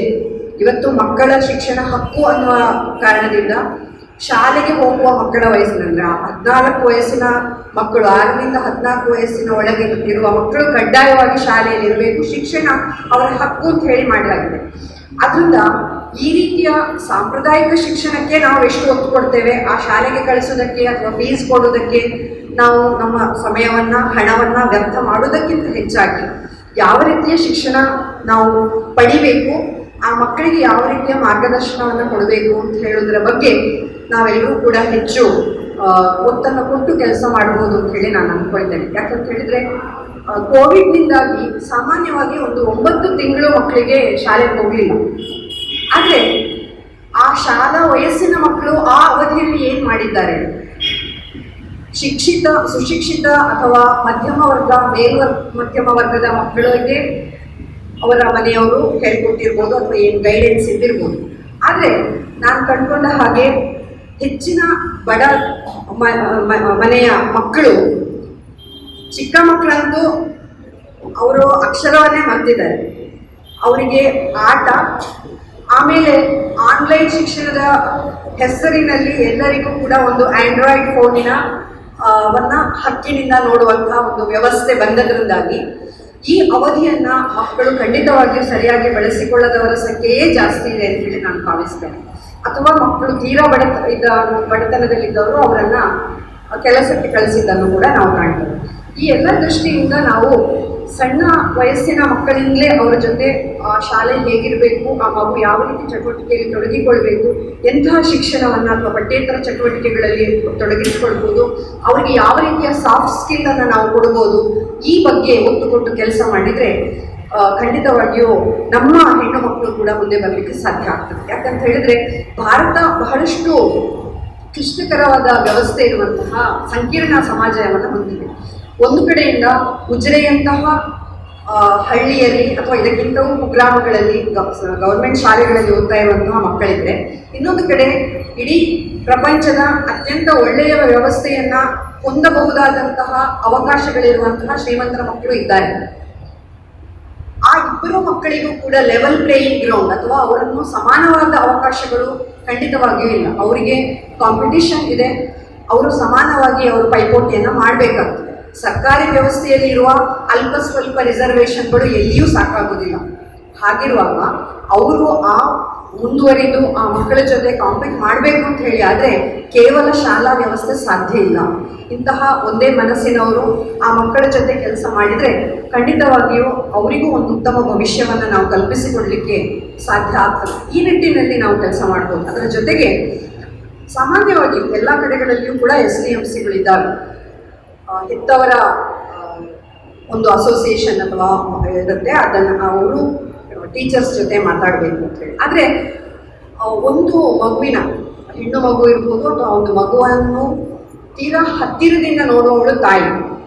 ಆದರೆ ಎಷ್ಟು ಜನ ನಮ್ಮ ಹಳ್ಳಿಯ ಮಹಿಳೆಯರು ಶಾಲೆಗೆ ಹೋಗಿ ನನ್ನ ಮಗು ಏನು ಮಾಡ್ತಾ ಇದ್ದಾನೆ ಅಥವಾ ಮಾಡ್ತಾ ಇದ್ದಾಳೆ, ಕಲಿಕೆ ಹೇಗಿದೆ, ಅವರ ಬಿಹೇವಿಯರ್ ಹೇಗಿದೆ ಅಂತ ಹೇಳಿ ಕೇಳ್ತಾರೆ. ಹೋದರೂ ಕೂಡ ನಮಗೆ ಟೀಚರ್ ಅಂದರೆ ಭಾರಿ ದೊಡ್ಡವರು, ದೂರದಿಂದ ಕೈ ಮುಗಿದು ನನ್ನ ಮಗು ಚೆನ್ನಾಗಿದ್ದಾರಲ್ಲ ಅಂತ ಹೇಳಿ ಬರ್ತಾರೆ. ಒಂದು ಮಗುವಿನ ಶಾಲೆಯ ನಡವಳಿಕೆಗಳು ಮತ್ತು ಶಾಲೆಯಲ್ಲಿ ಆಗ್ತಾ ಇರುವಂತಹ ಆ ಕಲಿಕೆಯಲ್ಲಿ ಆಗ್ತಾ ಇರುವಂತಹ ಪ್ರೋಗ್ರೆಸ್ ಅನ್ನು ನೋಡಬೇಕು ಅಂತ ಹೇಳಿ ಆದರೆ ಖಂಡಿತವಾಗಿಯೂ ಆ ಅಮ್ಮ ಸುಶಿಕ್ಷಿತೆ ಆಗಿರಬೇಕಾಗಿಲ್ಲ. ಆದರೆ ಆ ತನ್ನ ಮನೆಯಲ್ಲಿ ಆ ಮಗು ಯಾವ ರೀತಿ ವರ್ತಿಸ್ತಿದೆ ಅನ್ನೋದನ್ನು ಹೇಗೆ ಅಬ್ಸರ್ವ್ ಮಾಡಬೇಕು ಮತ್ತು ಹೇಗೆ ಒಬ್ಬ ಶಾಲೆಗೆ ಹೋದಾಗ ಟೀಚರ್ಸ್ ಜೊತೆ ಮಾತಾಡಬೇಕು ಅನ್ನೋದನ್ನಷ್ಟೇ ನಾವು ತಾಯಂದರಿಗೆ ಹೇಳಿಕೊಟ್ರೆ ನಮ್ಮ ಕಲಿಕೆ, ಮಕ್ಕಳ ಕಲಿಕೆ ಇನ್ನೂ ಚೆನ್ನಾಗಿ ಆಗಲಿಕ್ಕೆ ಸಾಧ್ಯ ಇದೆ. ಇಲ್ಲದಿದ್ದರೆ ಹೈಸ್ಕೂಲಿಗೆ ಬರುವಾಗಲೇ ನಮ್ಮ ಮಕ್ಕಳಿಗೆ ತಾಯಂದರು ಅಂತ ಹೇಳಿದರೆ ಅಸಡ್ಡೆ ಶುರುವಾಗ್ತದೆ. ನಿನಗೇನು ಗೊತ್ತಿಲ್ಲ, ಇಲ್ಲ ನನಗೇ ಗೊತ್ತಿರೋದು, ಯಾಕಂತ ಹೇಳಿದ್ರೆ ನಾನು ಬಹಳ ವಾಟ್ಸಪ್ ನಿನಗಿಂತ ನೋಡ್ತೇನೆ ಅನ್ನುವ ಮನೋಭಾವ ಈಗಿನ ಮಕ್ಕಳಲ್ಲಿ ಬಂದಿರ್ತದೆ. ಈ ದೃಷ್ಟಿಯಿಂದ ಸಕ್ರಿಯವಾಗಿ ಕಲಿಕೆಯಲ್ಲಿ ಮನೆಯ ತಾಯಂದಿರು ಕೂಡ ಭಾಗಿಯಾಗಬೇಕಾದಂಥ ಅವಶ್ಯಕತೆ ಇದೆ. ಈ ರೀತಿ ಸಾಂಪ್ರದಾಯಿಕ ಶಿಕ್ಷಣದಿಂದ ಹೊರಬಂದು ಮಕ್ಕಳಿಗೆ ಮತ್ತು ಮಹಿಳೆಯರಿಗೆ ಶಿಕ್ಷಣವನ್ನು ಒದಗಿಸುವಂತಹ ಕೆಲಸವನ್ನು ಈ ಮಹಿಳಾ ವೃಂದದ ಮೂಲಕ ಮಾಡಲಿಕ್ಕೆ ಸಾಧ್ಯ ಇದೆ. ಅದೇ ರೀತಿ ಆರೋಗ್ಯ ಕ್ಷೇತ್ರದಲ್ಲಿಯೂ ಕೂಡ ಕೆಲಸ ಮಾಡುವಾಗ ಈಗ ಇವ್ರು ಹೇಳಿದರು, ಇವತ್ತು ಹುಷಾರಿಲ್ಲದವರಿಗೆ ಅಥವಾ ಕಿಡ್ನಿ ವೈಫಲ್ಯ ಆದವರಿಗೆ ನಾವು ಹಣವನ್ನು ಕೊಡ್ತೇವೆ ಅಂತ ಹೇಳಿ. Prevention is better than cure ಅಂತ ಒಂದು ಮಾತಿದೆ. ಅಂದರೆ ಬರೋದನ್ನು ತಡಿಬಹುದು ಅಂತ ಹೇಳಿ. ಒಂದು ಕಾಯಿಲೆ ಬಂದ ನಂತರ ಅದಕ್ಕೆ ಖಂಡಿತವಾಗಿ ಹಣ ಸಹಾಯವೇ ದೊಡ್ಡ ಸಹಾಯ. ಅದಕ್ಕಿಂತ ಏನೋ ಕಡಿಮೆ ಹೋಗಿ ಮಾತಿನಲ್ಲಿ ಹೇಳಿ ಬಂದರೆ ಸಾಧ್ಯವೇ ಇಲ್ಲ. ಆದರೆ ಆ ಕಾಯಿಲೆಯನ್ನು ತಡೆಯುವಂತಹ ಕೆಲಸವನ್ನು ನಾವು ಹೆಚ್ಚು ಹಣ ಖರ್ಚಿಲ್ಲದೆ ಮಾಡಲಿಕ್ಕೆ ಸಾಧ್ಯ ಮತ್ತು ಅದು ಹೆಚ್ಚು ಬುದ್ಧಿವಂತಿಕೆಯ ಕೆಲಸವೂ ಆಗ್ತದೆ. ಈ ದೃಷ್ಟಿಯಿಂದ ಈ ಆಸುಪಾಸಿನಲ್ಲಿ ಬಹಳಷ್ಟು ಜನ ಒಳ್ಳೆಯ ಮನೋಭಾವ ಇರುವ, ಸಮಾಜ ಸೇವೆ ಮಾಡಬೇಕು ಅಂತ ಹೇಳಿ ಇರುವಂತಹ ವೈದ್ಯರುಗಳು ನಮ್ಮಲ್ಲಿದ್ದಾರೆ. ಮಹಿಳಾ ವೈದ್ಯರುಗಳ ದೊಡ್ಡ ತಂಡವೇ ನಮ್ಮಲ್ಲಿ ಇದೆ. ಅವರನ್ನೆಲ್ಲ ಬೆಳೆಸಿಕೊಂಡು ಹೆಚ್ಚಾಗಿ ಹೆಣ್ಣು ಮಕ್ಕಳು ಮತ್ತು ಮಹಿಳೆಯರ ಆರೋಗ್ಯದ ಬಗ್ಗೆ ನಾವು ಕೆಲಸವನ್ನು ಮಾಡಬಹುದು. ಅವರಿಗೆ ಹೆಚ್ಚು ಅರಿವನ್ನು ಮೂಡಿಸುವಂತಹ ಕೆಲಸದಲ್ಲಿ ನಮ್ಮನ್ನು ನಾವು ತೊಡಗಿಸಿಕೊಳ್ಬೋದು. ಮತ್ತೆ ನಾವು ಹೇಳೋದು ಅಂತ ಹೇಳಿ ಆದರೆ ದಕ್ಷಿಣ ಕನ್ನಡ ಜಿಲ್ಲೆ ಮತ್ತು ಉಡುಪಿ ಜಿಲ್ಲೆ ಪ್ರಪಂಚದಲ್ಲಿ ಆರೋಗ್ಯದ ಮಾನದಂಡಗಳಲ್ಲಿ ಅತ್ಯಂತ ಎತ್ತರದಲ್ಲಿ ಇರುವಂತಹ, ಒಳ್ಳೆಯ ರ್ಯಾಂಕಿಂಗ್ನಲ್ಲಿರುವಂತಹ ಜಿಲ್ಲೆಗಳು.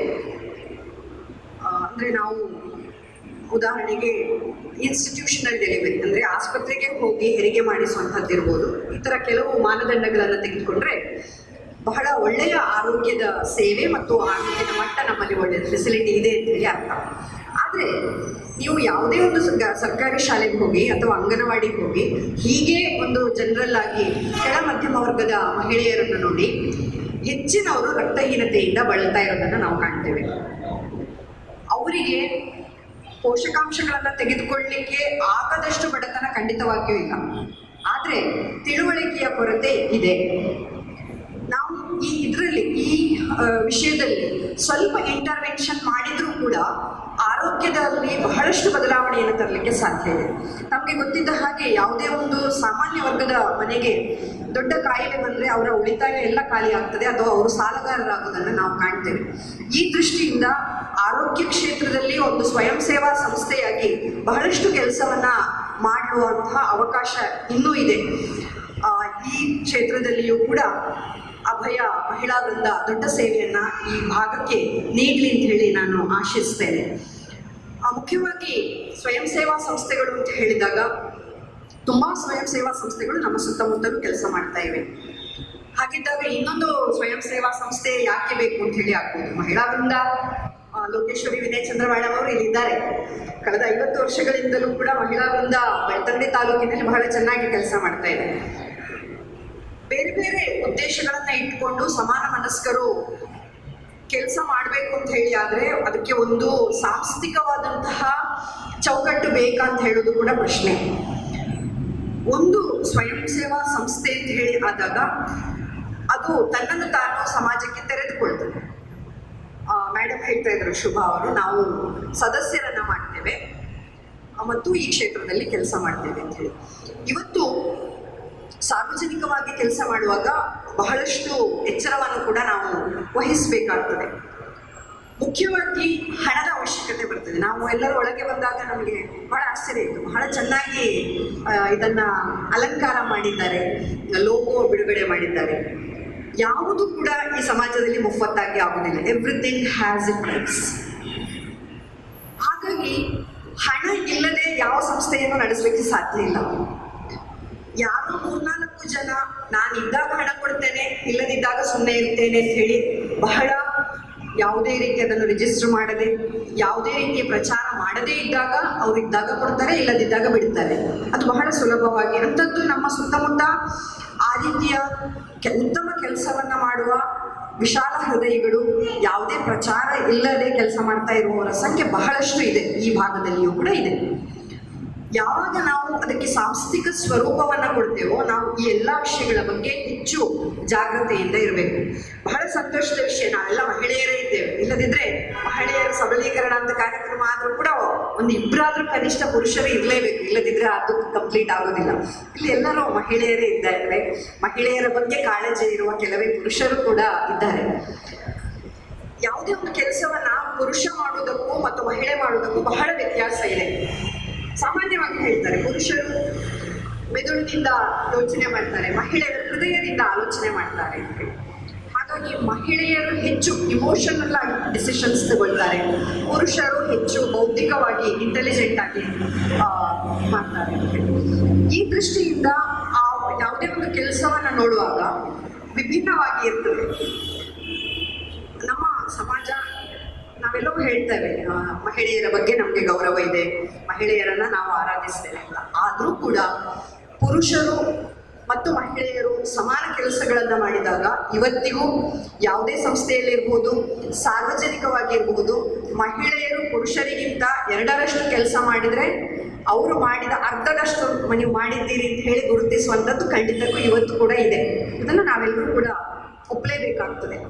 ಹಾಗಿರುವಾಗ ಮತ್ತು ಯಾವುದೇ ಈಗ ಸಮಾಜದಲ್ಲಿ ಎಲ್ಲವನ್ನೂ ಕೂಡ ಜಡ್ಜ್ಮೆಂಟಲ್ ಆಗಿ ನೋಡ್ತಾರೆ. ಅಂದರೆ ಪ್ರತಿಯೊಂದು ವಿಷಯದ ಬಗ್ಗೆ ಶುಭಾ ಮೇಡಮ್ ಯಾಕೆ ಮಾಡ್ತಾರೆ, ಅವ್ರಿಗೆ ಏನಿರ್ಬೋದು ಇದರಲ್ಲಿ, ನಾಳೆ ಎಲೆಕ್ಷನಿಗೆ ನಿಲ್ತಾರ ಏನೋ, MLA ಟಿಕೆಟ್ ಬೇಕೇನೋ ಅವರಿಗೆ, ಅಥವಾ ಇನ್ನೇನಿರ್ಬೋದು, ಎಲ್ಲವನ್ನೂ ಕೂಡ ಜಡ್ಜ್ಮೆಂಟಲ್ ಆಗಿಯೇ ನೋಡ್ತಾರೆ. ಮಹಿಳೆಯರು ಮಾಡುವಾಗ ಅದಕ್ಕೆ ಒಂದು ಜಾಸ್ತಿ ಕಲರ್ ಹಚ್ಚಿ ನೋಡ್ತಾರೆ.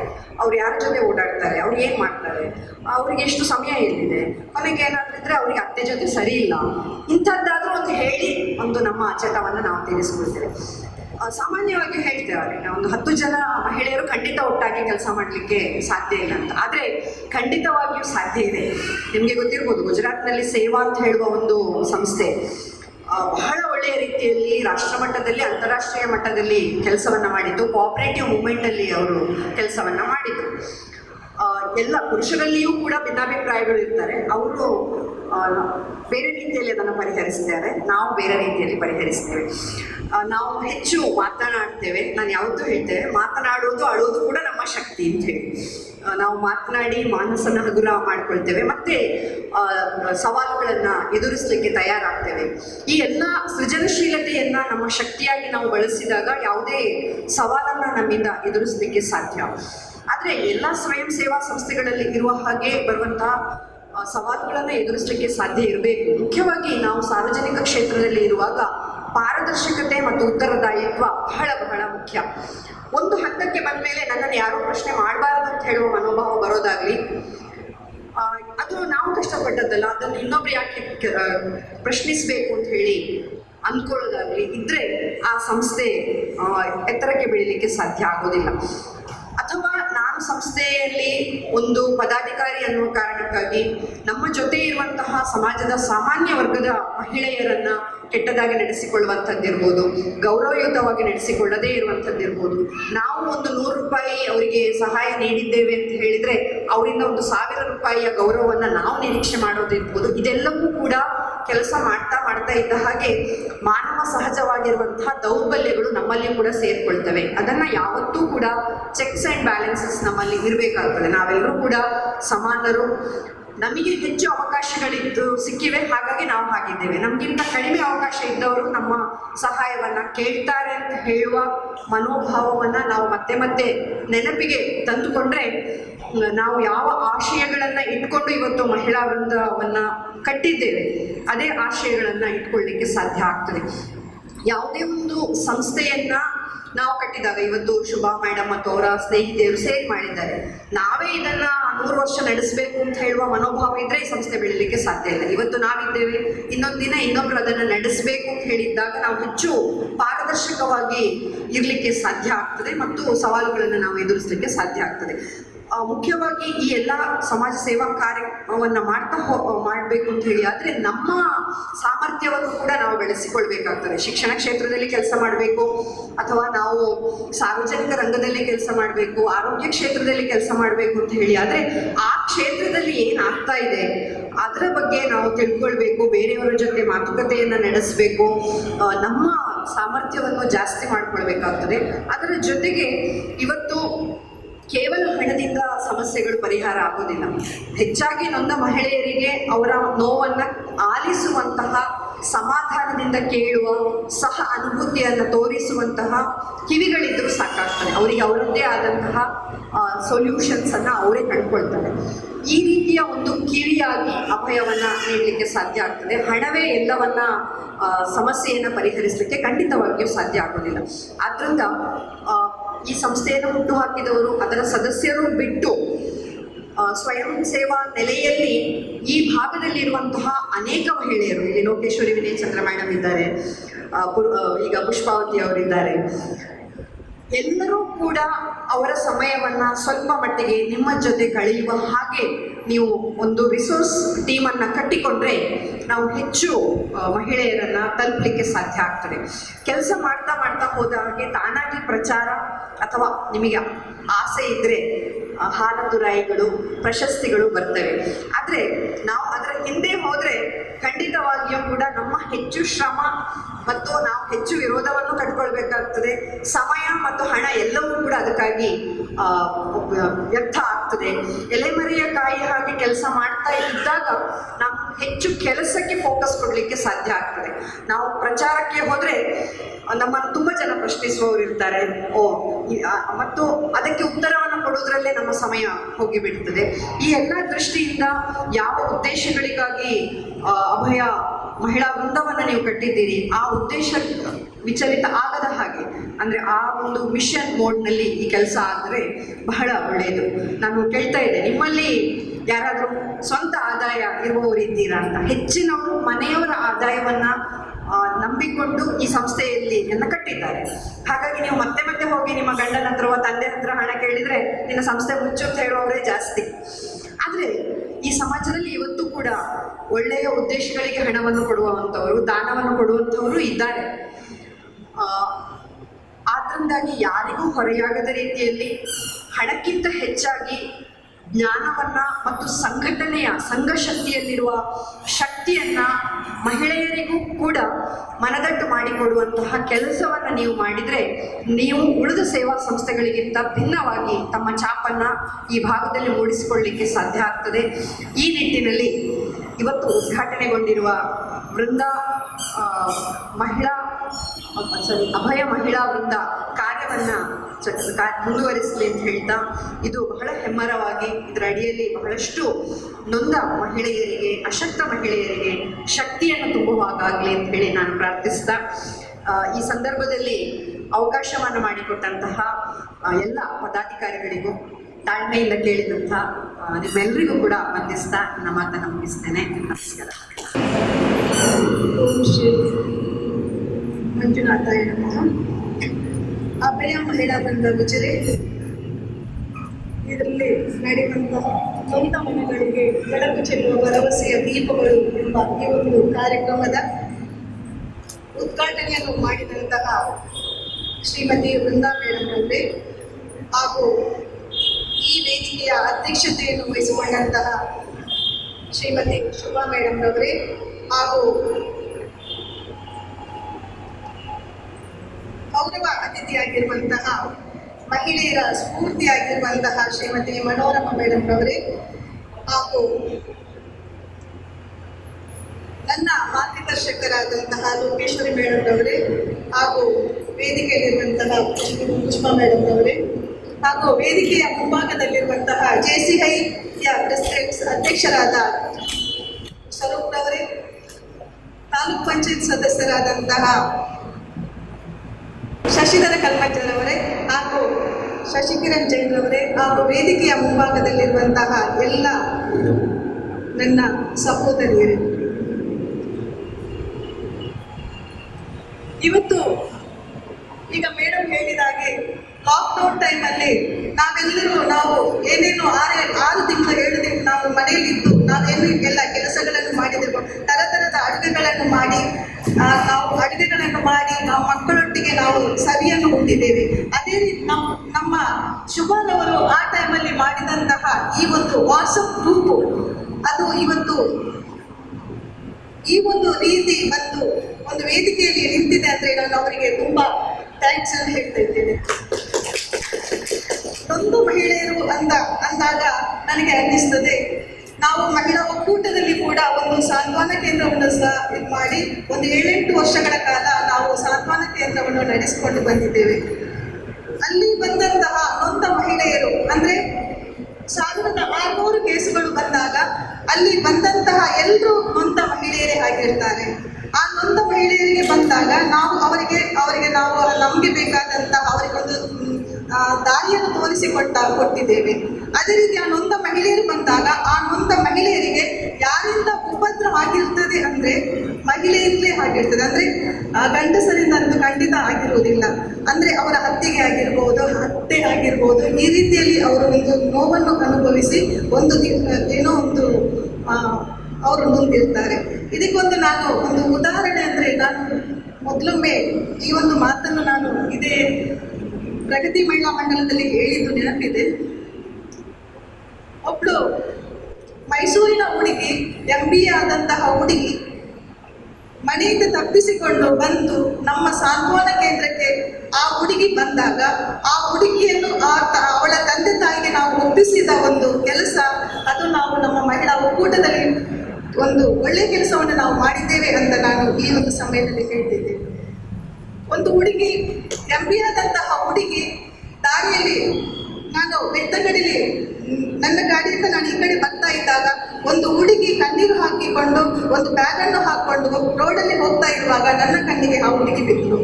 ಆ ಹುಡುಗಿಯನ್ನು ನಾನು ಸಮಾಧಾನದಿಂದ ಹೇಗೋ ತುಂಬ ಕಷ್ಟದಿಂದ ಆ ಹುಡುಗಿಯನ್ನು ನಾನು ಒಂದು ದಿನ ನನ್ನ ಮನೆಯಲ್ಲಿ ಇಟ್ಟುಕೊಂಡು ಆ ಹುಡುಗಿ ಎಲ್ಲಿಯವಳಂತ ಗೊತ್ತಿಲ್ಲ. ಆ ಹುಡುಗಿಯ ಕೈಯಿಂದ ಫೋನ್ ನಂಬರ್ ತಗೊಂಡು ಅವಳ ಮನೆಗೆ ಫೋನ್ ಮಾಡಿ ಆ ಮನೆಯವರು ಅವಳ ತಂದೆ ತಾಯಿ ಅಣ್ಣ ಅಂತಿರೆಲ್ಲ ಬಂದು ಆ ಹುಡುಗಿಯನ್ನು ಕರ್ಕೊಂಡು ಹೋಗಿದ್ದಾರೆ. ಇದು ನಾನು ಹೇಳಬೇಕಾದಂತಹ ವಿಷಯ. ಅದೇ ರೀತಿ ಇಲ್ಲಿ ಕೂಡ ನಾವೆಲ್ಲರೂ ಇದ್ದೇವೆ. ಒಂದು ಸಾಧನೆ ಮಾಡಬೇಕಾದ್ರೆ, ಒಂದು ಹುಡುಗಿ ಸಾಧನೆ ಮಾಡಬೇಕಾದ್ರೆ ಆ ಸಾಧನೆಯಿಂದ ನೋವುಗಳಿರುತ್ತದೆ. ಯಾರು ಕೂಡ ನೇರವಾಗಿ ಒಂದು ಸಾಧನೆ ಮಾಡಲಿಕ್ಕೆ ಖಂಡಿತವಾಗಿಯೂ ಸಾಧ್ಯವಿಲ್ಲ. ಆ ಕಷ್ಟ ಬಂದರೆ ಮಾತ್ರ ಒಂದು ಸಾಧನೆಯನ್ನು ಮಾಡಲಿಕ್ಕೆ ಸಾಧ್ಯ ಅಂತ ನಾನು ಈ ವಿಷಯದಲ್ಲಿ ಈ ಒಂದು ಸಂದರ್ಭದಲ್ಲಿ ಹೇಳ್ತಾ ಇದ್ದೇನೆ. ಅದೇ ರೀತಿ ಶುಭರವರಿಗೆ ಹಾಗೂ ಅವರ ಟೀಮ್ ಅವರಿಗೆ ನಾನು ಹೇಳುವುದೇನೆಂದರೆ, ಒಂದು ನದಿಯ ನೀರು ಸಮುದ್ರಕ್ಕೆ ಸೇರಬೇಕಾದ್ರೆ ತುಂಬ ಕಸ ಕಡ್ಡಿ ಕಲ್ಲು ಬಂಡೆಗಳು ಎಲ್ಲ ಸಿಗ್ತದೆ. ಅದನ್ನೆಲ್ಲ ದಾಟಿ ಕಸ ಕಡ್ಡಿಗಳನ್ನೆಲ್ಲ ಬದಿಗೆ ಹಾಕಿ ಆ ಬಂಡೆ ಕಲ್ಲಿನಿಂದ ನೀರು ಇದು ಮಾಡಿ ಸಮುದ್ರಕ್ಕೆ ಸೇರ್ತದೆ. ಅದೇ ರೀತಿ ನಾವು ಕೂಡ ನಮ್ಮ ಜೀವನದಲ್ಲಿ ಆಗಿರಬಹುದು ಅಥವಾ ನಮ್ಮ ಸಂಘ ಸಂಸ್ಥೆಯಲ್ಲಿ ನಾವು ಕೆಲಸಗಳನ್ನು ಮಾಡ್ತಾ ಇರುವಾಗ ಆಗ್ಬೋದು. ಮೇಡಮ್ನವರು ಹೇಳಿದಾಗೆ, ಮನೋರಮಾ ಮೇಡಮ್ ಹೇಳಿದರು, ಒಂದು 10 ಜುಟ್ಟುಗಳ ಒಟ್ಟಿಗೆ ಸೇರಿದಾಗ ಇದು ಮಾಡಲಿಕ್ಕೆ ಕಷ್ಟ ಅಂತ. ಆದರೆ ಹೌದು, ಖಂಡಿತವಾಗಿ ಹೌದು. ಅದಕ್ಕೆ ನಾನು ಶುಭರವರಿಗೆ ಹಾಗೂ ಅವರ ಟೀಮ್ ಅವರಿಗೆ ಎಲ್ಲರಿಗೂ ಹೇಳ್ತಾ ಇದ್ದು ಏನೆಂದರೆ, ಆ ಒಂದು ಒಳ್ಳೆ ಕೆಲಸ ಮಾಡುವಾಗ ಅದರಲ್ಲಿ ತುಂಬ ಅಪವಾದ ನಮ್ಮ ಕೆಲಸ ಮಾಡಲಿಕ್ಕೆ ಬಿಡುವುದಿಲ್ಲ. ಯಾರಾದರೂ ನಮ್ಮವರೇ ಬೇರೆ ರೀತಿಯಲ್ಲಿ ಬಂದು ನಮ್ಮನ್ನು ಕೆಲಸ ಮಾಡಲಿಕ್ಕೆ ಬಿಡುವುದಿಲ್ಲ. ಅದೇ ರೀತಿ ನಾನು ಶುಭರವರಿಗೆ ಹೇಳ್ತಾ ಇದ್ದೇನೆ, ನೀವು ನಿಮ್ಮ ಟೀಮ್ ಎಲ್ಲರೂ ಈ ಒಂದು ಕೆಲಸವನ್ನು ಚೆನ್ನಾಗಿ ಮಾಡಿದ್ದೀರಿ, ಇನ್ನು ಮುಂದಕ್ಕೆ ಮಾಡಿ. ನದಿಯ ನೀರು ಸಮುದ್ರಕ್ಕೆ ಯಾವ ರೀತಿಯಲ್ಲಿ ಎಷ್ಟು ಕಷ್ಟಗಳನ್ನು ಬಂದು ಆ ಸಮುದ್ರಕ್ಕೆ ಸೇರ್ತದೆಯೋ ಅದೇ ರೀತಿ ಇವತ್ತು ವೃಂದಾ ಮೇಡಮ್ ಅವರು ಮಾಡಿದಂತಹ ಈ ಒಂದು ಉದ್ಘಾಟನೆಗೊಂಡಂತಹ ದೀಪದ ಬೆಳಕು ಇನ್ನು ತುಂಬ ವರ್ಷ ಎಲ್ಲರಿಗೂ ಬೆಳಕಾಗಿ ಬರಲಿ ಅಂತ ನಾನು ಎಲ್ಲರಿಗೂ ಶುಭ ಹಾರೈಸ್ತಾ, ಮಹಿಳಾ ಒಕ್ಕೂಟದ ಪರವಾಗಿ ಈ ಒಂದು ವೇದಿಕೆಗೆ ನಾನು ಶುಭ ಹಾರೈಸ್ತಾ ನನ್ನ ಎರಡು ಮಾತನ್ನು ಮುಗಿಸ್ತೇನೆ. ತಾಳದೇವರಾದಂಥ ಶ್ರೀ ದೇವರನ್ನು ನಮಿಸುತ್ತಾ, ವೇದಿಕೆಯಲ್ಲಿ ಆಸನರಾಗಿರ್ತಕ್ಕಂತಹ ಎಲ್ಲ ಗೌರವಾನ್ವಿತ ಅತಿಥಿಗಳೇ, ಉದ್ಘಾಟಕರೇ, ವೇದಿಕೆ ಮುಂದೆ ಆಸನರಾಗಿರ್ತಕ್ಕಂತಹ ಎಲ್ಲ ಆತ್ಮೀಯ ಸಹೋದರ ಸಹೋದರಿಯರೇ, ಪುಟಾಣಿ ಮಕ್ಕಳೇ, ಉಜಿರೆ ಜನಾರ್ದನ ಸ್ವಾಮಿ ದೇವಸ್ಥಾನದ ಈ ಪರಿಸರದಲ್ಲಿ ಈ ದಿನ ಆರಂಭಗೊಂಡಂತಹ ಅಭಯ ಮಹಿಳಾ ವೃಂದ ಬಹಳಷ್ಟು ಒಂದು ಒಳ್ಳೆಯ ಮುಹೂರ್ತದಲ್ಲಿ ಇವತ್ತು ಉದ್ಘಾಟನೆ ಆಗಿದೆ ಅಂತ ನಾನು ಹೇಳಲಿಕ್ಕೆ ಇಚ್ಛೆ ಪಡ್ತೀನಿ. ಯಾಕಂದರೆ ಇವತ್ತು ಹಲವಾರು ಕಡೆ ಒಳ್ಳೆಯ ಮುಹೂರ್ತದಲ್ಲಿ ಒಳ್ಳೆಯ ಕಾರ್ಯಕ್ರಮಗಳು ಇವತ್ತು ನಡೀತಕ್ಕಂಥ ಈ ಸಂದರ್ಭ, ಬಹುಶಃ ನೀವು ಅದೇ ಗಳಿಗೆಯನ್ನು ಗುರುತಿಸಿ ಇವತ್ತಿಲ್ಲಿ ಶ್ರೀಮತಿ ಶುಗರ್ ಅವರು ಬಹಳಷ್ಟು ಒಂದು ಮುತುವರ್ಜಿ ವಹಿಸಿ ಕಾರ್ಯಕ್ರಮವನ್ನು ಉದ್ಘಾಟನೆ ಮಾಡಲಿಕ್ಕೆ ಅನುವು ಮಾಡಿಕೊಟ್ಟಿದ್ದಾರೆ ಅಂತ ಹೇಳಲಿಕ್ಕೆ ಇಷ್ಟಪಡ್ತೇನೆ. ನಿಮ್ಮ ಧ್ಯೇಯ ಧೋರಣೆಗಳನ್ನು ನೋಡುವಾಗ ಪ್ರಜಾಪ್ರಭುತ್ವದ ನೆನಪಾಯಿತು, by the people, for the people, of the people. ಅದೇ ರೀತಿ ಇಲ್ಲಿ ಮಹಿಳೆಯರಿಂದ ಮಹಿಳೆಯರಿಗಾಗಿ ನಡೆಸತಕ್ಕಂಥ ಈ ಕಾರ್ಯಕ್ರಮ ಬಹಳಷ್ಟು ಯಶಸ್ವಿ ಆಗಲಿ ಅಂತ ನಾನು ಪ್ರಾರಂಭದಲ್ಲಿ ಹಾರೈಸ್ತೇನೆ. ವೇದಿಕೆ ಮುಂದೆ ಇವತ್ತು ಕೆಲವೇ ಮಂದಿ ಗಣ್ಯ ವ್ಯಕ್ತಿಗಳು ಇವತ್ತು ಹಾಜರಿದ್ದರೆ ಎಲ್ಲರೂ ಅವರು ಸಾಕಷ್ಟು ಒಂದು ಅನುಭವವನ್ನು ಪಡೆದಂಥವರಾಗಿದ್ದಾರೆ. ಪ್ರಥಮವಾಗಿ ಹೇಳಬೇಕಿದ್ರೆ ಎಂ.ಡಿ. ಅಶೋಕ್ ಕುಮಾರ್ ಅವರು MNTC ಟ್ರೈನಿಂಗ್ ಸೆಂಟರ್ನ ಪ್ರಾಂಶುಪಾಲರಾಗಿ ಮಹಿಳಾ ಮತ್ತು ಮಕ್ಕಳ ಕಲ್ಯಾಣ ಇಲಾಖೆಯ ಎಲ್ಲ ಒಂದು ಅಧಿಕಾರಿಗಳಿಗೆ ಅವರು ತರಬೇತಿಯನ್ನು ನೀಡಿದಂಥವರು. ಅದೇ ರೀತಿ ಶಶಿಧರ ಕಲ್ಮಂಜ್ ಅವರು ಹಲವು ಸಂದರ್ಭದಲ್ಲಿ ಮಹಿಳೆಯರಿಗೆ ತೊಂದರೆಯಾದಾಗ ನಮ್ಮ ಹಿಂದೆ ನಿಂತು ಸಹಕಾರ ಮಾಡಿದವರು. ಶಶಿಕಿರಣ್ ಜೈನ್ರವರು ಸಮೇತ ಒಂದು ಸಹಾಯ ಹಸ್ತ ನೀಡತಕ್ಕಂಥವ್ರು ಅಂತ ನಾನು ಭಾವಿಸುತ್ತೇನೆ. ಏಕೆಂದರೆ ಸಾಮಾನ್ಯವಾಗಿ ರೂಢಿಯಲ್ಲಿ ಹೇಳುವಂಥ ಮಾತುಂಟು, behind every successful man there is an woman ಅಂತ. ಆದರೆ ಇಲ್ಲಿ ಇದರ ಒಂದು ವ್ಯತಿರಿಕ್ತವಾಗಿದೆ. ವೇದಿಕೆಯಲ್ಲಿ ನಮ್ಮ ಮನೋರಮ್ ಭಟ್ ಅವರು ಹೇಳಿದಾಗೆ ಎಲ್ಲರೂ ಮಹಿಳೆಯರೇ ಇಲ್ಲಿದ್ದಾರೆ. ಆದರೆ ಮಹಿಳೆಯರಲ್ಲಿ ಬರಬೇಕಿದ್ರೆ ನಿಜವಾಗಿ ಪುರುಷರ ಬೆಂಬಲ ಇಲ್ಲದ್ರೆ ಸಾಧ್ಯ ಆಗಲಿಕ್ಕಿಲ್ಲ. ನೀನು ಎಲ್ಲಿಗೆ ಹೋಗೋದು, ಮನೆಯಲ್ಲೇ ಇರು ಅಂತ ಹೇಳಿದ್ರೆ ನಾವು ಮನೆಯಲ್ಲೇ ಇರಬೇಕಿತ್ತು. ಆದರೆ ಇವರೆಲ್ಲ ಒಂದು ಇವತ್ತು ಸಕ್ಸಸ್ ಆಗಿದ್ದಾರೆ ಅಂತ ಹೇಳಿದ್ರೆ ಮನೆಯ ಒಂದು ಮಹನೀಯರನ್ನು ಕಡೆಯಿಂದ ನಾವು ಇವತ್ತು ಅಭಿನಂದಿಸಬೇಕಾಗಿದೆ. ಅಂತೆಯೇ ಬಹುಶಃ ಮನೋರಮ ಮೇಡಮ್ ಮಾತಾಡಿದ ನಂತರ ನಮಗೆ ಮಾತಾಡಲಿಕ್ಕೆ ಏನು ಉಳಿದಿಲ್ಲ ಅಂತ ನಾನು ಭಾವಿಸಿದ್ದೇನೆ.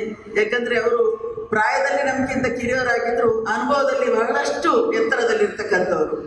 ಅದೇ ರೀತಿ ವಾಟ್ಸಪ್ ಗ್ರೂಪಲ್ಲಿ ಒಂದು ಈ ಜನರನ್ನು ಸಂಪರ್ಕಿಸಿ ಇವತ್ತು ಮಹಿಳಾ ವೃಂದದಲ್ಲಿ ಪ್ರಾರಂಭ ಮಾಡಿದ್ದಾರೆ ಅಂತ ಹೇಳಿದರೆ ನಿಜವಾಗಿ ಇದೊಂದು ಬಹಳಷ್ಟು ಒಂದು ಉತ್ತಮ ಕೆಲಸ ಅಂತ ನಾನು ಭಾವಿಸಿದ್ದೇನೆ. ಏಕೆಂದರೆ ನಾವೆಲ್ಲ ಹಲವು ವರ್ಷಗಳಿಂದ ಈ ತಾಲೂಕಿನಲ್ಲಿ ಮಹಿಳಾ ಮಂಡಲ ಒಕ್ಕೂಟಗಳನ್ನೆಲ್ಲ ನಡೆಸಿಕೊಂಡು ಬರ್ತಾ ಇದ್ದೇವೆ.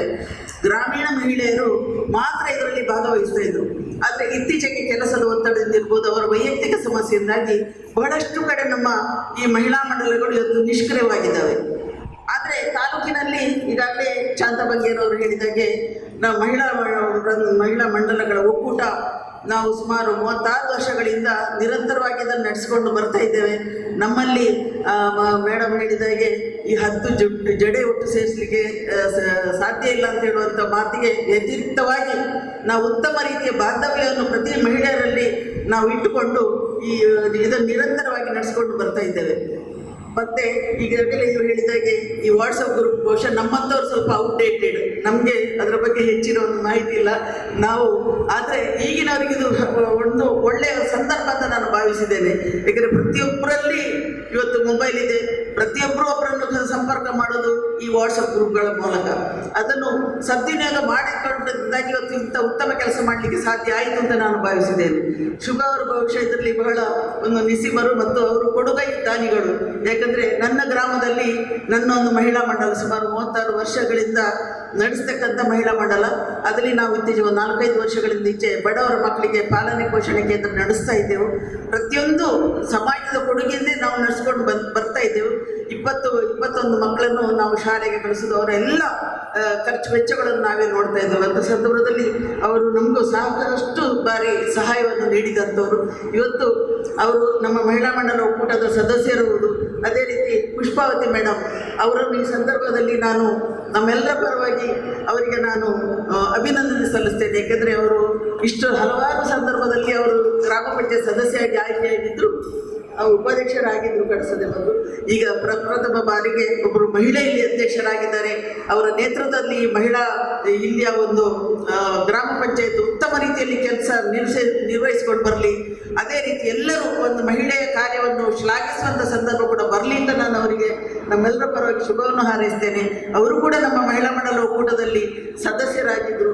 ಹಾಗೆ ಅಂದರೆ ಎಲ್ಲ ಮಹಿಳಾ ಒಂದು ಕ್ಷೇತ್ರದಲ್ಲಿ ಸೇವೆ ಸಲ್ಲಿಸಿದವರಿಗೆ ಮಾತ್ರ ಇಂಥ ವಿಚಾರಗಳ ಬಗ್ಗೆ ಆಸಕ್ತಿ ಇರ್ತದೆ, ಗಮನ ಇರ್ತದೆ. ಬಿಟ್ಟರೆ ಕೇವಲ ನಾನು ನನ್ನ ಮನೆ ನನ್ನ ಸಂಸಾರ ಅಂತ ಹೇಳಿಕೊಂಡವರಿಗೆ ಇನ್ನೊಬ್ಬರಿಗೆ ಸಹಾಯ ಮಾಡುವಂಥ ಒಂದು ಮನೋಭಾವ ಬರುವುದಿಲ್ಲ. ಏನಿದ್ರೂ ಬುದ್ಧಿ ಹೇಳೋದು ಅವರ ಆತ್ಮದಲ್ಲಿ ಹುಟ್ಟಬೇಕಂತೆ. ಹಾಗೆ ಯಾರಿಗೆಲ್ಲ ಇನ್ನೊಬ್ಬರಿಗೆ ಸಹಾಯ ಮಾಡಬೇಕು ಅಂತ ಹೇಳುವಂಥ ಒಂದು ಆಸಕ್ತಿ ಉಂಟು ಅವರು ಇನ್ನೂ ಹೆಚ್ಚಿನ ಸಂಖ್ಯೆಯಲ್ಲಿ ನಿಮ್ಮ ಈ ಗ್ರೂಪಿಗೆ ಸೇರಿಕೊಂಡು ನೀವು ನಿಮ್ಮ ಕನಸು ಏನುಂಟಂದರೆ ಬಡವರಿಗೆ ಸಹಾಯ ಮಾಡುವಂಥದ್ದು, ಅಶಕ್ತರಿಗೆ ಸಹಾಯ ಮಾಡುವಂಥದ್ದು, ಬಡ ವಿದ್ಯಾರ್ಥಿಗಳಿಗೆ ಸಹಾಯ ಮಾಡುವಂಥದ್ದು, ನಿಮ್ಮ ಈ ಗುರಿ ತಲುಪಲಿ ಅಂತ ಈ ಸಂದರ್ಭದಲ್ಲಿ ನಾನು ಆಶಿಸ್ತಾ ನನಗೆ ಕೊಟ್ಟಂಥ ಅವಕಾಶಕ್ಕೆ ವಂದಿಸಿ ನನ್ನ ಮಾತನ್ನು ಮುಕ್ತಾಯಗೊಳಿಸ್ತೇನೆ. ಜೈ ಹಿಂದ್. ಈ ದಿನ ಇಲ್ಲಿ ನಮ್ಮ ಶುಭಾಲಯವರನ್ನು ಒಳ್ಳೆಯ ಕೆಲಸವನ್ನು ಪ್ರಾರಂಭ ಮಾಡ್ತಾ ಇದ್ದಾರೆ.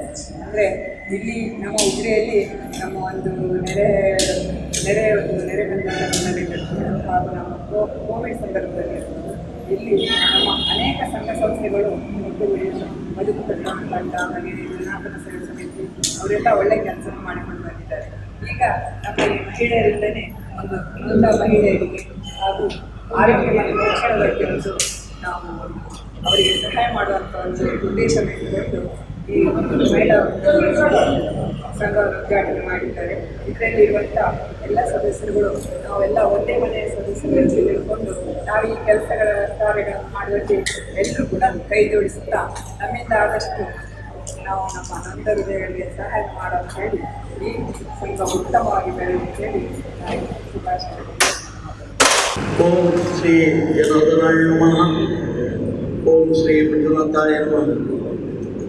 ವೇದಿಕೆಯಲ್ಲಿ ಇರತಕ್ಕಂಥ ಎಲ್ಲ ಗಣ್ಯ ಮಹಿಳೆಯರೇ, ವೇದಿಕೆಯ ಮುಂಭಾಗದಲ್ಲಿ ಇರತಕ್ಕಂಥ ಎಲ್ಲ ಗಣ್ಯರೇ,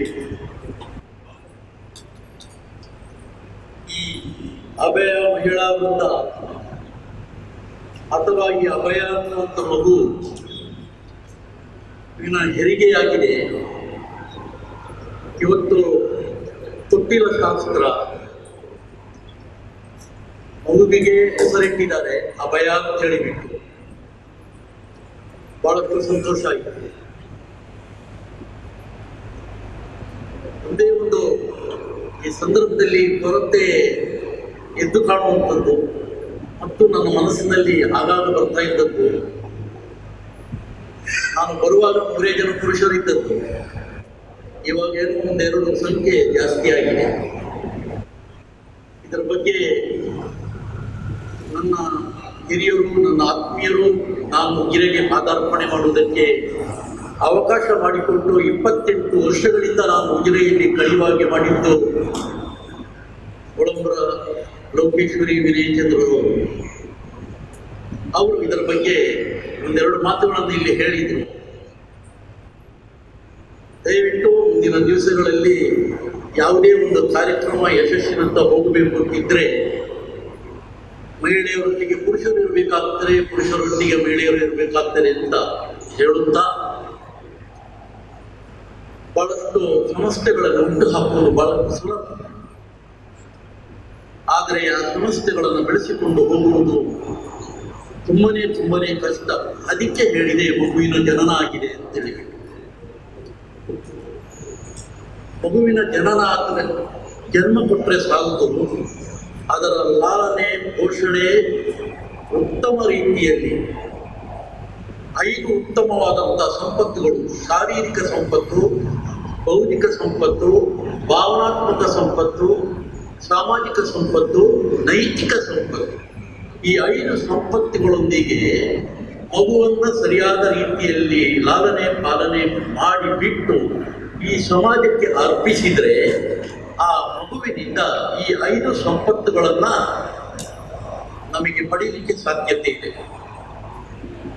ಅದು ಆಗಲಿಲ್ಲ ಅಂತಿದ್ರೆ ಮಗುವನ್ನು ಬೇಕಾಬಿಟ್ಟಿಯಾಗಿ ಬಿಟ್ಟು ಸಾಕಿಬಿಟ್ಟು ಅದನ್ನು ಅದರಷ್ಟಕ್ಕೆ ತಿರುಗಾಡಕ್ಕೆ ಬಿಟ್ಟರೆ ಬಹುಶಃ ಮಗು ಹೇಗಾದೀತು ತರುವಂಥದಕ್ಕೆ ಈ ಜಗತ್ತಿನಲ್ಲಿ ಬಹಳಷ್ಟು ಉದಾಹರಣೆಗಳು ಇದೆ. ನನಗೆ ಅನ್ನಿಸ್ತದೆ ಈ ಉಜಿರೆಯಲ್ಲಿ ಈ ಒಂದು ಉತ್ತಮವಾದಂಥ ಸೇವಾ ವೃಂದ, ಅಭಯ ಸೇವಾ ವೃಂದವನ್ನು ಪ್ರಾರಂಭ ಮಾಡಿದ್ದೀರಿ. ಸುಸಂಸ್ಕೃತವಾದಂಥ ಬಹಳಷ್ಟು ಸಾಕ್ಷರತೆಯನ್ನ, ಸುಶಿಕ್ಷಿತ ಮಹಿಳೆಯರನ್ನ ಹಾಗೂ ಪುರುಷರನ್ನ ಸಂಪಾದಿಸಿ ಬರೀ ಕರ್ನಾಟಕ ಮಾತ್ರ ಅಲ್ಲ, ಇಡೀ ದೇಶದಲ್ಲಿ ಉಜಿರೆ ಅನ್ನುವಂಥದ್ದನ್ನು ಗುರುತಿಸುವುದಕ್ಕೆ ಸಹಾಯಕವಾದಂಥ ಒಂದು ಈ ಊರಿನಲ್ಲಿ ನಾನು ಪ್ರಾರಂಭ ಮಾಡಿದ್ದೀರಿ. ಇದು ಈ ಊರಿಗೆ ಸೀಮಿತವಾಗದೆ ಮುಂದಿನ ದಿವಸಗಳಲ್ಲಿ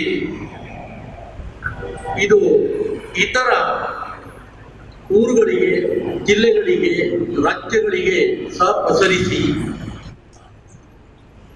ಇಂಥ ಒಂದು ವೃಂದವನ್ನು ಮಾಡಿದರೆ ಸಮಾಜಕ್ಕೆ ಏನನ್ನು ಕೊಡ್ಬೋದು ಅಂತ ಹೇಳುವಂಥದ್ದನ್ನು ನೀವು ಸಾಧಿಸಿ ತೋರಿಸಬೇಕು ಅಂತ ಹೇಳಿಬಿಟ್ಟು ನಾನು ಈ ಸಂದರ್ಭದಲ್ಲಿ ಕೇಳಿಕೊಳ್ಳುವುದು. ಜೊತೆಗೆ ಈಗಾಗಲೇ ಮನೋರಮಾ ಭಟ್ ಅವರು ಹಲವಾರು ರೀತಿಯಿಂದ ಈ ಸಂಸ್ಥೆಗೆ ಮಾರ್ಗದರ್ಶನಗಳನ್ನು ಮಾಡಿದ್ದಾರೆ. ಈ ಸಂಸ್ಥೆಯ ಸಂಚಾಲಕರಾದಂಥ ಶುಭಾರಯ್ಯವರ ಪತಿ ಕಮಲಾಕ್ಷ ಅವರು ನನ್ನ ಬಹಳಷ್ಟು ಆತ್ಮೀಯರು, ಸ್ನೇಹಿತರು. ಇದರ ಪ್ರಾರಂಭದ ಬಗ್ಗೆ ಒಂದೆರಡು ಮಾತುಗಳನ್ನು ಹೇಳಿದ್ದರು. ಮನೆಗೆ ಬಂದು ಬಿಟ್ಟು ಇದನ್ನು ಹೇಗೆ ನಡೆಸಿಕೊಂಡು ಹೋಗ್ಬೋದು ಅಂತ ಹೇಳುವಂಥ ಕೆಲವು ಸಲಹೆ ಸೂಚನೆಗಳನ್ನು ಕೇಳಿದರು. ಸಲಹೆ ಸೂಚನೆಗಳನ್ನು ಕೊಟ್ಟಿದ್ದೀನಿ. ಸಲಹೆ ಸೂಚನೆಗಳನ್ನು ಕೊಡುವುದು ಬಹಳಷ್ಟು ಸುಲಭ, ಆದರೆ ಕೊಟ್ಟಂಥ ಸಲಹೆ ಸೂಚನೆಗಳನ್ನು ಪಾಲನೆ ಮಾಡುವುದು ಕಷ್ಟ ಅಂತ ಈ ಸಂದರ್ಭದಲ್ಲಿ ಹೇಳುವುದಕ್ಕೆ ಪ್ರಯತ್ನ ಪಡ್ತೀನಿ. ಆದರೆ ನಿಮ್ಮಂಥ ಪ್ರಯತ್ನಶೀಲರಿಗೆ ನಾವು ಯಾವತ್ತೂ ಸಲಹೆ ಸೂಚನೆಗಳನ್ನು ಕೊಡುವುದರಲ್ಲಿ ಮುಂಚೂಣಿಯಲ್ಲಿ ಇರುತ್ತೀವಿ ಅಂತ ಹೇಳುತ್ತಾ ಒಂದೇ ಒಂದು ಮಾತು, ಎಲ್ಲ ರೀತಿಯಿಂದಲೂ ಸುಧಾರಿಸಿಕೊಂಡು ಹೋಗಬಹುದು. ಆದರೆ ಎಲ್ಲ ಸುಧಾರಣೆಗಳಿಗೂ ತಡೆಗಳು, ತೊಂದರೆ, ಕಷ್ಟ, ಕಾರ್ಪಣ್ಯಗಳು ಮತ್ತು ಉತ್ತಮವಾಗಿ ನಡೆಯತಕ್ಕಂಥ ಸಮಸ್ಯೆಗಳು ನಿಂತು ಹೋಗುವುದು ಆರ್ಥಿಕ ಚಟುವಟಿಕೆಯಲ್ಲಿ ಅಂತ ಈ ಸಂದರ್ಭದಲ್ಲಿ ಹೇಳಲಿಕ್ಕೆ ಇಷ್ಟಪಡ್ತೀನಿ. ಎಲ್ಲ ಸ್ನೇಹವನ್ನು ಕಳ್ಕೊಳ್ಳುವುದು ಇದು ಒಂದು ವಿಚಾರದಲ್ಲಿ. ಆದ ಕಾರಣ ಇದು ಒಂದು ವಿಚಾರದಲ್ಲಿ ತುಂಬ ಜಾಗೃತೆಯಾಗಿಟ್ಟುಕೊಂಡು ಅಭಯರಿಗೆ ಯಾರು ಕಷ್ಟದಲ್ಲಿದ್ದಾರೆ, ಅದರಲ್ಲಿಯೂ ಮಹಿಳೆಯರು ಮತ್ತು ನಮ್ಮ ವಿದ್ಯಾರ್ಥಿಗಳು, ಇವರಿಗೆ ನೀವು ಈ ಸಹಾಯ ಹಸ್ತವನ್ನು ನೀಡುವಾಗ ಇಲ್ಲಿ ಸಹ ಆಯ್ಕೆ ಉತ್ತಮವಾಗಿರಲಿ, ಅದು ಪಾರದರ್ಶಕವಾಗಿರಲಿ. ಹಾಗಿದ್ದಲ್ಲಿ ಜನ ನಿಮ್ಮ ಸೇವೆಯನ್ನು ಗುರುತಿಸ್ತಾರೆ, ನಿಮ್ಮ ಹತ್ರ ಮತ್ತೆ ಮತ್ತೆ ಬರ್ತಾರೆ. ಅವರಿಂದ ಏನೆಲ್ಲ ಸಾಧ್ಯ ಇದೆ, ಅದೊಂದು ಶಬ್ದ ಇದೆ ನೋಡಿ, ತನು ಮನ ಧನಗಳೊಂದಿಗೆ ನಿಮ್ಮ ಈ ಸಮಸ್ಯೆಯನ್ನು ಎತ್ತರಿಸುವುದಕ್ಕೆ ನಿಮಗೆ ಸಹಾಯಕ ಆಗುತ್ತೆ ಅಂತ ಹೇಳುತ್ತಾ, ನನಗೆ ಡಾಕ್ಟರ್ GS ಶಿವರುದ್ರಪ್ಪನವರ ಹಾಡು, ಅದರ ಜೊತೆಗೆ ಮಾನಸ ಅವರ ಹಾಡಿನ ಕೆಲವು ಲೈನ್ಸ್ಗಳನ್ನು ನೆನಪಾಗ್ತಾ ಇದೆ. ಅದರಲ್ಲಿ ಮಾನಸ ಅವರ ಕೆಲವು ಲೈನ್ಸ್ಗಳನ್ನು ಮಾತ್ರ ನಾನು ಹಾಡನ್ನು ಹೇಳೋದಿಲ್ಲ, ಕೆಲವು ಲೈನ್ಸ್ಗಳನ್ನು ಹೇಳಿಬಿಟ್ಟು ನನ್ನ ಮಾತುಗಳಿಗೆ ಮುಕ್ತಾಯವನ್ನು ಹೇಳ್ತಾ ಇದ್ದೀನಿ. ಆ ಮಾತುಗಳು ಹೀಗಿದೆ: ತಲೆಯ ಮೇಲೆ ಕೈಯ ಹೊತ್ತು ಕುಳಿತರೇನು ಫಲವಿದೆ, ಬರುವುದೆಲ್ಲ ಬರಲಿ ಎಂಬ ದೃಢತೆಯಲ್ಲಿ ಬದುಕಿದೆ. ಚಿಂತೆ ಎಂಬ ಚಿತೆಯ ನೀನು ಏಕೆ ಹೀಗೆ ಕರೆದಿಯೇ, ನಿನ್ನ ನೀನು ತೆರೆದು ನೋಡು ಅಲ್ಲೇ ಅದಕ್ಕೆ ಮದ್ದಿದೆ. ಇದನ್ನು ಮತ್ತೊಮ್ಮೆ ಹೇಳ್ತೀನಿ: ಚಿಂತೆ ಎಂಬ ಚಿತೆಯ ನೀನು ಏಕೆ ಹೀಗೆ ಕರೆದಿಯೇ, ನಿನ್ನ ನೀನು ತೆರೆದು ನೋಡು ಅಲ್ಲೇ ಅದಕ್ಕೆ ಮದ್ದಿದೆ. ಗಾಳ ಕಡಲ ಆಳದೊಳಗೆ ಸಾವಿರಾರು ಕ್ರಿಮಿಗಳು, ಗಾಳ ಕಡಲ ಆಳದೊಳಗೆ ಸಾವಿರಾರು ಕ್ರಿಮಿಗಳು. ಹೆದರಿಸದೆ ಹೆದರಿದರೆ ಬಿಡವು ನಿನ್ನ ಅವುಗಳು, ಹೆದರಿಸದೆ ಹೆದರಿದರೆ ಬಿಡವು ನಿನ್ನ ಅವುಗಳು. ಕೊನೆ 2 ಲೈನ್: ನಿನ್ನ ಅರಿವೇ ನಿನಗೆ ಜ್ಯೋತಿ, ಬದುಕಿಗಿರಲಿ ಕಾಯಕ. ನಿನ್ನ ಅರಿವೇ ನಿನಗೆ ಜ್ಯೋತಿ, ಬದುಕಿಗೆ ಇರಲಿ ಕಾಯಕ. ಯಾರು ಏನೇ ಹೇಳುತ್ತಿರಲಿ, ನಿನಗೆ ನೀನೇ ನಾಯಕ, ನಿನಗೆ ನೀನೇ ನಾಯಕ. ಹೇಳುವವರು ಬಹಳಷ್ಟು ಮಂದಿ ಇರ್ತಾರೆ. ಆದರೆ ನಮಗೆ ನಾವೇ ನಾಯಕರಾಗಿರಬೇಕು, ನಾಯಕಿಯರಾಗಿರಬೇಕು. ಈಚಲು ಮರದ ಕೆಳಗಡೆ ಹೋಗಿಬಿಟ್ಟು ಕುಡ್ದಿರೋದು ನಿಜವಾಗಿಯೂ ಮಜ್ಜಿಗೆ ನೀರು. ಏನು ಮಾಡೋದು? ಮಜ್ಜಿಗೆ ನೀರು ಮತ್ತು ಈಚಲು ಮರದ ನೀರಿನ ಬಣ್ಣ ಎರಡೂ ಒಂದೇ. ಆದರೆ ಅದರ ಕೆಳಗಡೆ ಕುಡಿದಂಥ ಮಜ್ಜಿಗೆ ನೀರನ್ನು ಜನ ತಪ್ಪಾಗಿ ಬಿಟ್ಟು ಅವನು ಸೇದಿ ಕುಡ್ದ ಅಂತ ಹೇಳಿಬಿಟ್ಟು ಹೇಳ್ತಾ ತಿರುಗುತ್ತಾರೆ. ಇದಕ್ಕೆ ದಯವಿಟ್ಟು ಕಿವಿ ಕೊಡಬೇಡಿ. ಈ ವೃಂದದವರ ಒಳಗಡೆ ಅತ್ಯುತ್ತಮವಾದಂಥ ಬಾಂಧವ್ಯ ಇರಲಿ, ಕ್ರಮ ಇರಲಿ, ಯಾವುದೇ ಭೇದ ಭಾವಗಳನ್ನು ಬಂದರೆ ಪರಸ್ಪರ ಕೂತು ಚರ್ಚಿಸಿ ಅದನ್ನು ಬಗೆಹರಿಸಿಕೊಳ್ಳಿ. ಒಂದು ಮಾತಿದೆ ಕಬೀರದಾಸರದ್ದು. ಅವನು ಹೇಳ್ತಾನೆ, ಮನದ ಗಂಟುಗಳು ಸುಲಭದಿ ಅರಳುವುದಿಲ್ಲ. ಆದ ಕಾರಣ ಮನಸ್ಸಿಗೆ ಗಂಟು ಬೀಳುವುದಕ್ಕಿಂತ ಮೊದಲನೇ ಗಂಟು ಬೀಳದ ಹಾಗೆ ಮಾಡಿಕೊಳ್ಳಿ. ಈ ವೃಂದದ ಸದಸ್ಯರೆಲ್ಲರೂ ಗಂಟು ಒಮ್ಮೆ ಬಿದ್ದರೆ ಮತ್ತೆ ಎಂದೆಂದಿಗೂ ಗಂಟು ಬಿದ್ದದ್ದು ಯಾಕೆ ಹೇಗೆ ಅಂತ ಹೇಳ್ಬಿಟ್ಟು ನೆನಪಿಗೆ ಬರ್ತಾ ಇರ್ತದೆ. ಮಲಿನ ಜೀವನವು ಹೊಳೆಯಲ್ಲಿ ಹೊಳಪನ್ನು ಪಡೆಯುವುದಿಲ್ಲ. ಮಲಿನ ಜೀವನವು ಹೊಳೆಯಲ್ಲಿ ಹೊಳಪನ್ನು ಪಡೆಯುವುದಿಲ್ಲ. ನಾವು ದೇವಸ್ಥಾನಗಳಿಗೆ ಹೋಗ್ತೀವಿ, ಸಂಘ ಸಂಸ್ಥೆಗಳಿಗೆ ಹೋಗ್ತೀವಿ, ಮದುವೆಗಳಿಗೆ ಹೋಗ್ತೀವಿ, ಸ್ನಾನ ಮಾಡಿ ಹೋಗ್ತೀವಿ. ಸ್ನಾನ ಮಾಡುವಾಗ ಒಳ್ಳೊಳ್ಳೆ ಸೋಪುಗಳನ್ನು ಹಾಕ್ತೀವಿ. ಮೈಯ ಮೇಲಿನ ಕೊಳೆ ಹೋಗಿದ್ದೇವೆ ವಿನಃ ಮನಸ್ಸಿನ ಒಳಗಿನ ಕೊಳೆ ಹೋಗಲಿಕ್ಕೆ ಸಾಧ್ಯವೇ ಇಲ್ಲ. ಅದನ್ನು ತೊಳಿಲಿಕ್ಕೆ ಇರುವುದು ಸರ್ವಶಕ್ತನಾದಂಥ ಭಗವಂತ ಮಾತ್ರ. ಆದ ಕಾರಣ ಭಗವಂತನಿಗೆ ಅನುಸಾರವಾಗಿ ಮೆಚ್ಚುವ ರೀತಿಯಲ್ಲಿ ಈ ಸಂಸ್ಥೆ ಕೆಲಸ ಮಾಡ್ತದೆ ಅಂತ ಹೇಳುವಂಥ ತುಂಬ ವಿಶ್ವಾಸದೊಂದಿಗೆ ನನ್ನ ಈ ಕೆಲವು ಮಾತುಗಳು ಮುಂದೆ ಸಹ ಬಹಳಷ್ಟು ವಿಚಾರಧಾರೆಗಳನ್ನು ನಿಮ್ಮ ಮುಂದೆ ಇಟ್ಟು ಬಿಟ್ಟು ಸಹಕರಿಸಲಿಕ್ಕೆ ನಾನು ಯಾವತ್ತೂ ರೆಡಿಯಾಗಿರ್ತೀನಿ ಅಂತ ಹೇಳುತ್ತಾ, ಈ ಎಲ್ಲದಕ್ಕೆ ನನಗೆ ಧರ್ಮಸ್ಥಳದ ಮಂಜುನಾಥ ಸರ್ವಶಕ್ತನಾದಂಥ ಭಗವಂತ ಆಶೀರ್ವದಿಸಲಿ ಅಂತ ಹೇಳುತ್ತಾ, ನಿಮ್ಮ ಸಂಸ್ಥೆಗೂ ಸಹ ಉತ್ತಮ ಬೆಳವಣಿಗೆಗಾಗಿ ಬಿಟ್ಟು ನನ್ನ ಹಾರೈಕೆಗಳೊಂದಿಗೆ ನನ್ನ ಮಾತುಗಳೊಂದಿಗೆ ಮುಕ್ತಾಯವನ್ನು ಹೇಳ್ತಾ ಇದ್ದೀನಿ. ಎಲ್ಲರಿಗೂ ವಂದನೆ. ಸ್ಫೂರ್ತಿದಾಯಕ ನುಡಿಗಳನ್ನಾಡಿದಂತಹ ಶ್ರೀ ಅಶೋಕ್ ಪ್ರಾಂಶುಪಾಲರು MLTC ಇವರಿಗೆ ನಮ್ಮ ನಿಮ್ಮೆಲ್ಲರ ಪರವಾಗಿ ಧನ್ಯವಾದಗಳು. ಇದೀಗ ಚೆಕ್ ವಿತರಣಾ ಕಾರ್ಯಕ್ರಮ. ಗೀತಾ ವೈಫ್ ಆಫ್ ದಾಮೋದರ್, ಕುಳೂರು ಮನೆ, ಮುಂಡಾಜೆ ಗ್ರಾಮ, ಬೆಳ್ತಂಗಡಿ ತಾಲೂಕು. ಗೀತಾರವರು ಕಳೆದ ಜೂನ್ ತಿಂಗಳಿಂದ ಬೆನ್ನು ನೋವಿಂದ ಬಳಲ್ತಾ ಇದ್ದು, ನೋವಿಗಾಗಿ ನೋವಿನ ಮಾತ್ರೆಯನ್ನು ತೆಗೆದುಕೊಳ್ತಾ ಇದ್ರು. ಕ್ರಮೇಣ ನೋವು ಕಡಿಮೆ ಆಗದೇ ಇದ್ದಾಗ ಹಾಗೂ ಆರೋಗ್ಯದಲ್ಲಿ ವಿವಿಧ ರೀತಿಯ ಸಮಸ್ಯೆಗಳು ಕಂಡಾಗ ಹತ್ತಿರದ ವೈದ್ಯರಿಗೆ ತೋರಿಸ್ತಾರೆ. ವೈದ್ಯರು ಸ್ಕ್ಯಾನಿಂಗ್ ಮಾಡುವಂತೆ ಸೂಚಿಸುವಂತೆ ಎಲ್ಲ ಪರೀಕ್ಷೆಗಳನ್ನು ಮಾಡಿದಾಗ ಗೀತಾರಿಗೆ 2 ಕಿಡ್ನಿಗಳು ವೈಫಲ್ಯ ಇರುವುದು ತಿಳಿಯುತ್ತದೆ. ಈಗ ಇವರಿಗೆ ವಾರಕ್ಕೆ 3 ದಿನದಂತೆ ಡಯಾಲಿಸಿಸ್ ಆಗ್ತಾ ಇದ್ದು, ಈ ನಡುವೆ ನರ ಬ್ಲಾಕ್ ಆಗಿರುವ ಸಮಸ್ಯೆಯು ಅನುಭವಿಸ್ತಾ ಇದ್ದಾರೆ. ಈಕೆಗೆ ಮರು ಕಿಡ್ನಿ ಜೋಡಿಸಲು ಸುಮಾರು 8 ಲಕ್ಷದಿಂದ 11 ಲಕ್ಷದವರೆಗೆ ಖರ್ಚು ತಗಲಬಹುದು. ಈ ನಿಟ್ಟಿನಲ್ಲಿ ನಾವು ಅವರನ್ನು ಗುರುತಿಸಿ ನಮ್ಮ ಅಭಿಯಾನ್ ಕಡೆಯಿಂದ ನಾವು ನಮ್ಮ ಕೈಗಳಿಂದ ಆಗುವ ಅಲ್ಪ ಸಹಾಯವನ್ನು ಮಾಡುವುದರ ಮೂಲಕ ಸಹಾಯವನ್ನು ಮಾಡಲು ತುಂಬ ಸಂತೋಷದಿಂದ ಒಪ್ಪಿಕೊಂಡಿದ್ದೇವೆ.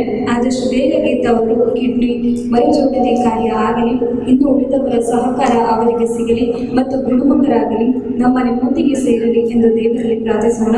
ಇದೀಗ ಗೀತಾ ಅವರಿಗೆ ಚಕ್ಕನ ನೀಡುವುದರ ಮೂಲಕ ಅವರನ್ನು ಪ್ರೋತ್ಸಾಹಿಸಬೇಕಾಗಿ ಕಾರ್ಯಕ್ರಮದ ಅಧ್ಯಕ್ಷರು ಹಾಗೂ ವೇದಿಕೆ ಮೇಲಿರುವಂತಹ ಎಲ್ಲ ಗಣ್ಯರಲ್ಲಿ ಕೇಳ್ಕೊಳ್ತಾ ಇದ್ದೇನೆ.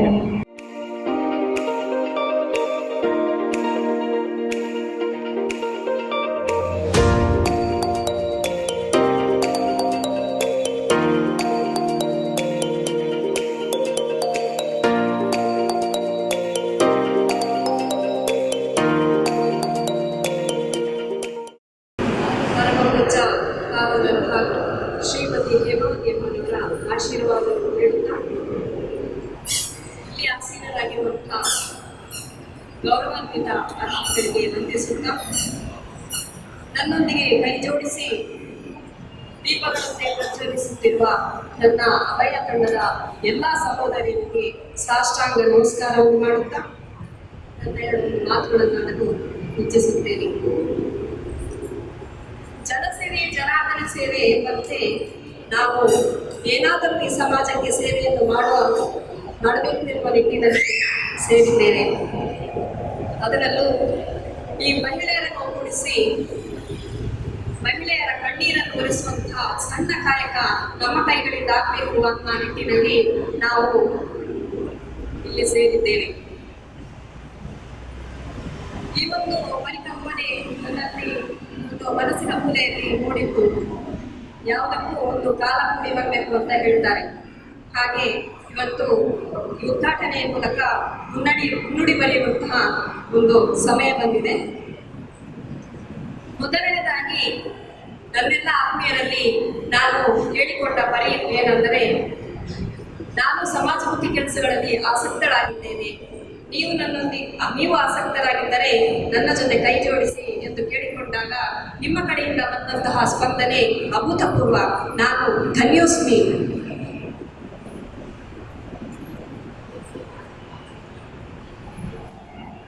ಈ ಒಂದು ಕಾರಣದಿಂದ ಇವತ್ತು ನಾನು ಧೈರ್ಯದಿಂದ ಒಂದು ಹೆಜ್ಜೆ ಮುಂದಿಟ್ಟು ಈ ಒಂದು ಕೆಲಸಕ್ಕೆ ಕೈ ಹಾಕಿದ್ದೇನೆ. ಹೊರಗಿನ ಸನ್ನಿವೇಶಗಳು ನಮ್ಮ ಕೈಯಲ್ಲಿ ಇರುವುದಿಲ್ಲ. ಪ್ರತಿನಿತ್ಯವೆಂಬಂತೆ ಬೇರೆ ಬೇರೆ ರೀತಿಯಲ್ಲಿ ಎದುರಾಗ್ತವೆ. ಇದನ್ನೆಲ್ಲ ನಾವು ಒಟ್ಟಾಗಿ ನಿರ್ವಹಿಸಬೇಕು ಅಂತ ನಿಮ್ಮೆಲ್ಲರಲ್ಲಿ ನಾನು ಕೇಳಿಕೊಳ್ತಾ ಇದ್ದೇನೆ. ಒಳ್ಳೆಯ ಕೆಲಸದಲ್ಲಿ ವಿಘ್ನಗಳು ಜಾಸ್ತಿ. ಇದು ನಮಗೆ ಈಗಾಗಲೇ ನಾವು ಅನುಭವಿಸಿದ್ದೆವು ಕೂಡ. ಇದನ್ನು ಸಹ ನಾನು ನಿಮ್ಮೆಲ್ಲರ ಜೊತೆ ಹೇಳಿಕೊಳ್ಳುವುದೇನೆಂದರೆ, ಯಾವುದೇ ಅನ್ಯ ವಿಚಾರಗಳತ್ತ ತಲೆಕೊಡದೆ ನಮ್ಮ ಕಾಯಕ, ನಮ್ಮ ಉದ್ದೇಶ, ನಮ್ಮ ಗುರಿ, ಈ ತತ್ವಗಳು ಮಾತ್ರ ನಮ್ಮ ಮನಸ್ಸಿನಲ್ಲಿ ಇರಬೇಕು ಅಂತ ಹೇಳಿ ನಿಮ್ಮಲ್ಲಿ ಹೇಳಿಕೊಳ್ತಾ ಇದ್ದೇನೆ. ಇನ್ನು ನಾವು ಮಾಡುವ ಕೆಲಸದಲ್ಲಿ ಪಾರದರ್ಶಕತೆ, ನಿಸ್ವಾರ್ಥ ಮನೋಭಾವನೆ ಹಾಗೂ ನಿಸ್ವಾರ್ಥ ಸೇವೆ, ಈ ಒಂದು ವಿಷಯಗಳು ನಮ್ಮ ಮನಸ್ಸಿನಲ್ಲಿದ್ದರೆ ಈ ಸಮಾಜದಲ್ಲಿ ದೊಡ್ಡ ಸೇವೆ ನಡೆಯುವುದರಲ್ಲಿ ಸಂಶಯವೇ ಇಲ್ಲ ಅಂತ ಹೇಳಲು ನಾನು ಇಚ್ಛೆ ಪಡುತ್ತೇನೆ. ನಾವು ಮಾಡಲು ಹೊರಟಿರುವಂತಹ ಕಾಯಕದ ಒಂದು ಸ್ಪಷ್ಟ ಚಿತ್ರಣ ನಮ್ಮ ತಲೆಯಲ್ಲಿ ಇದ್ದರೆ ಖಂಡಿತ ನಾವು ಎಡವುವುದಿಲ್ಲ ಅಂತ ಹೇಳುವುದಕ್ಕೆ ತುಂಬಾ ಸಂತೋಷ ಪಡುತ್ತೇನೆ. ಇದನ್ನು ಮಾತ್ರ ನಮ್ಮ ಮನಸ್ಸಿನಲ್ಲಿ ಇಡಬೇಕು ಅಂತ ನಮ್ಮಲ್ಲಿ ಕೇಳಿಕೊಳ್ತಾ ಇದ್ದೇನೆ. ಮೊದಲು ಒಂದು ಕಾಲ ಇತ್ತು, ಗುಡಿಯಲ್ಲಿರುವಂತಹ ದೇವರು ಕಲ್ಲಾಗಿದ್ದ, ಹೊರಗಡೆ ಇರುವ ಮನುಷ್ಯರ ಮನಸ್ಸು ಬಂಗಾರವಾಗಿತ್ತು. ಇತ್ತೀಚಿನ ದಿನಗಳಲ್ಲಿ ಗುಡಿಯಲ್ಲಿರುವ ದೇವರು ಬಂಗಾರವಾಗಿದೆ, ಹೊರಗಡೆ ಇರುವ ಮನುಷ್ಯರ ಮನಸ್ಸು ಕಲ್ಲಾಗಿರುವಂಥದ್ದು. ಆದರೆ ಇವತ್ತು ನಾನು ಹೇಳ್ತಾ ಇದ್ದೇನೆ, ನಾವೆಲ್ಲ ಸೇರಿ ನೊಂದವರ ಬಾಳಿಗೆ ಬೆಳಕನ್ನು ಚೆಲ್ಲಲು ಹೊರಟಿರುವಂತ ನಿಮ್ಮ ಮನಗಳಲ್ಲಿ ಆ ಭಗವಂತ ನೆಲೆಸಿದ್ದಾನೆ ಅಂತ ಹೇಳುವುದರಲ್ಲಿ ಸಂಶಯವಿಲ್ಲ ಅಂತ ಹೇಳಲು ಇಚ್ಛೆ ಪಡುತ್ತೇನೆ. ಇನ್ನು ದೇವಸ್ಥಾನದ ಆವರಣಗಳಲ್ಲಿ ಕೇಳಿರದಷ್ಟು ಮೊರೆಗಳು, ಆವರಣದ ಗೋಡೆಗಳಲ್ಲಿ ಕೇಳಿರದಷ್ಟು ಮೊರೆಗಳು ನಾವು ಆಸ್ಪತ್ರೆಯ ಆವರಣದ ಗೋಡೆಗಳಲ್ಲಿ ಕೇಳಿರುವಂಥದ್ದು. ಇಂತಹ ನೊಂದ ಜೀವಗಳಿಗೆ ನಾವು ಇವತ್ತು ಶಕ್ತಿಯನ್ನು ತುಂಬಲು ಹೊರಟಿದ್ದೇವೆ. ಇಂತಹ ಶಕ್ತಿಯನ್ನು ತುಂಬಲು ಆ ದೇವರು ನಿಮ್ಮ ಕೈಗಳಿಗೆ ಶಕ್ತಿಯನ್ನು ಹಾಗೂ ಆಯುರಾರೋಗ್ಯ ಆಯಸ್ಸನ್ನು ಕೊಡಲಿ ಅಂತ ಆ ದೇವರಲ್ಲಿ ನಾನು ಪ್ರಾರ್ಥಿಸುತ್ತೇನೆ. ಇನ್ನು ನಿಸ್ವಾರ್ಥ ಮನೋಭಾವನೆ ಮತ್ತು ಪ್ರಾಮಾಣಿಕ ನಿಷ್ಠಾವಂತ ಮಹಿಳೆಯರಿಗೆ ಮಾತ್ರ ನಮ್ಮ ಅಭಯದ ಬಾಗಿಲು ಸದಾ ಬಾಗಿಲು ತೆರೆದಿರುತ್ತದೆ ಅಂತ ಹೇಳಲು ಸಹ ಇಷ್ಟಪಡುತ್ತೇನೆ. ಇನ್ನು ನಾನು 5 ತಿಂಗಳಿನಿಂದ ಏನು ಕಾಪಾಡಿಕೊಂಡು ಬಂದಂತಹ ಸರ್ ಮೊದಲೇ ಹೇಳಿದಾಗೆ ಒಂದು ಮಗುವಿನ ರೂಪದಲ್ಲಿ ನಮಗೆ ಹೇಳಿಕೊಟ್ಟಿದ್ದಾರೆ. ಅದನ್ನೇ ನಾನು ಒಂದು ಮುಂದುವರಿಯುತ್ತೆ ಹೇಳುವುದಾದರೆ, ಒಂದು 5 ತಿಂಗಳಿನ ಮಗುವನ್ನು ನಾವು 5 ತಿಂಗಳಿಂದ ಕಾಪಾಡಿಕೊಂಡು ಬಂದಿದ್ದೇನೆ. ಅದನ್ನು ಅಭಯ ಎನ್ನುವಂತ ಒಂದು ಹೆಣ್ಣು ಮಗುವಿನ ಹೆಸರಿಟ್ಟು ಇವತ್ತು ನಿಮ್ಮಗಳ ಮಡಿಲಿಗೆ ಹಾಕ್ತಾ ಇದ್ದೇನೆ. ನಾನು ಇದನ್ನು ಸಮಾಜದಲ್ಲಿ ಸತತವಾಗಿ ಬೆಳೆಸಿ 10 ಕೈಗಳಿಗೆ ಆಶ್ರಯ ಕೊಡುವಂತೆ ಮಾಡುವಂತಹ ಜವಾಬ್ದಾರಿ ನಿಮ್ಮೆಲ್ಲರಲ್ಲೂ ಇರಲಿ ಅಂತ ಸಹ ನಾನು ಕೇಳಿಕೊಳ್ಳುತ್ತೇನೆ ಗೆಳತಿಯರೇ. ಅಭಯ ಅನ್ನುವುದು ಇನ್ನು ಮುಂದಕ್ಕೆ ನಮ್ಮೆಲ್ಲರ ಆಸ್ತಿ. ಇದನ್ನು ಗಾತ್ರ ಕೈಗಳಿಂದ ಕಾಪಾಡುವಂತೂ ಸಹ ನಮ್ಮ ಜವಾಬ್ದಾರಿ ಅಂತ ಹೇಳುತ್ತಾ, ಇನ್ನು ನನಗೆ ಈ ಒಂದು ಪರಿಕಲ್ಪನೆಗೆ ನಾನು ಇತರ ಇದ್ದೇನೆಂತ ಹೇಳುವಾಗ ನನ್ನ ಎಲ್ಲ ವಿಚಾರಗಳಲ್ಲಿ ಸಹಕಾರವನ್ನಿಟ್ಟು ಮಾರ್ಗದರ್ಶನವನ್ನಿಟ್ಟು ನನಗೆ ಬೆನ್ನೆಲುಬಾಗಿ ನಿಂತಿರುವ ನನ್ನ ಪತಿಯವರು ಸಹ ಈ ಸಮಯದಲ್ಲಿ ಸ್ಮರಿಸುತ್ತೇನೆ. ಅವರಿಗೆ ಸಹ ಅಭಿನಂದನೆಗಳು ಸಹ ಅವರಿಗೆ ಸಲ್ಲಿಸುತ್ತೇನೆ. ಇನ್ನು ಕಾನೂನು ಸಭೆಯರಾಗಿ ನಮಗೆ ಶಶಿಕಿರಣ್ ಸರ್ ಅವರು ತುಂಬಾ ವಿಚಾರಗಳಲ್ಲಿ ಅವರು ತುಂಬಾ ಸಲಹೆ ಮಾರ್ಗದರ್ಶನ ಕೊಟ್ಟಿದ್ದಾರೆ. ಇವರಿಗೆ ಸಹ ನಾನು ಧನ್ಯವಾದವನ್ನು ಸಮರ್ಪಿಸುತ್ತೇನೆ. ಇನ್ನು ಕೆಲವೊಂದು ವಿಚಾರಗಳಲ್ಲಿ ಸಂಘ ಸಂಸ್ಥೆಗಳ ವಿಚಾರದಲ್ಲಿ ಹೇಗಿರಬೇಕು ಅನ್ನುವ ಒಂದು ಮಾಹಿತಿ ಮಾರ್ಗದರ್ಶಕ ಸಲಹೆ ನಾವು ಶ್ರೀಯುತ ಮೋಹನ್ ಕುಮಾರ್ ಲಕ್ಷ್ಮಿ ಗ್ರೂಪ್ಸ್ ಇವರು ನಮಗೆ ಸಹ ನೀಡಿರುತ್ತಾರೆ. ಇವರನ್ನು ಸಹ ಈ ಸಂದರ್ಭದಲ್ಲಿ ನಾನು ನೆನೆಯುತ್ತೇನೆ. ಈ ಒಂದು 2 ಮಾತುಗಳನ್ನು ಹೇಳಿ ನಾನು ಇದೀಗ ಸ್ಮರಣಿಕೆಯನ್ನು ನೀಡುವಂತಹ ಸಮಯ. ಇದೀಗ ಕಾರ್ಯಕ್ರಮದ ಗೌರವ ಅತಿಥಿಗಳಾದಂತಹ ಶ್ರೀಮತಿ ಮನೋರಮಾ ಭಟ್ ಇವರಿಗೆ ಕಾರ್ಯಕ್ರಮದ ಅಧ್ಯಕ್ಷರಾದ ಶುಭಾರೈ ಇವರು ಸ್ಮರಣಿಕೆಯನ್ನು ನೀಡಿ ಗೌರವಿಸಬೇಕಾಗಿ ಕೇಳಿಕೊಳ್ತೇನೆ.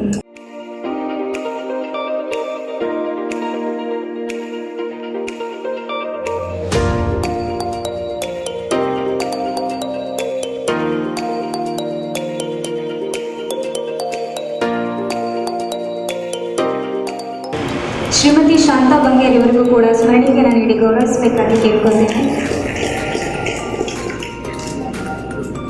ಶ್ರೀಮತಿ ಪುಷ್ಪಾವತಿ ಆಶೆಟ್ ಇವರಿಗೂ ಕೂಡ ಗೌರವ ಸ್ಮರಣಿಕೆಯನ್ನು ನೀಡಿ ಗೌರವಿಸಬೇಕಾಗಿ ಕೇಳ್ಕೊಳ್ತೇನೆ.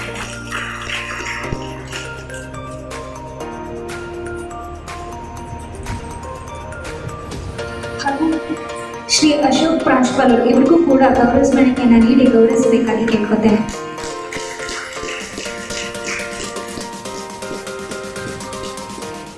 ನಗುವುದು ಸಹಜ ಧರ್ಮ, ನಗಿಸುವುದು ಪರಧರ್ಮ, ನಗುವ ಕೇಳುತ್ತಾ ನಗುವುದು ಅತಿಶಯ ಧರ್ಮ, ನಗುವ ನಗಿಸುವ ನಗಿಸಿ ನಗುತ್ತಾ ಬಾಳುವವರವ ಬಿಗನಿಗೆ ನೀನು ಬೇಡಿಕೊಳ್ಳು ಮಂಕುತಿಮ್ಮ ಎನ್ನುತ್ತಾ ಇದೀಗ ಕಾರ್ಯಕ್ರಮದ ಕೊನೆ ಹಂತ, ಅದುವೇ ವಂದನಾರ್ಪಣೆ.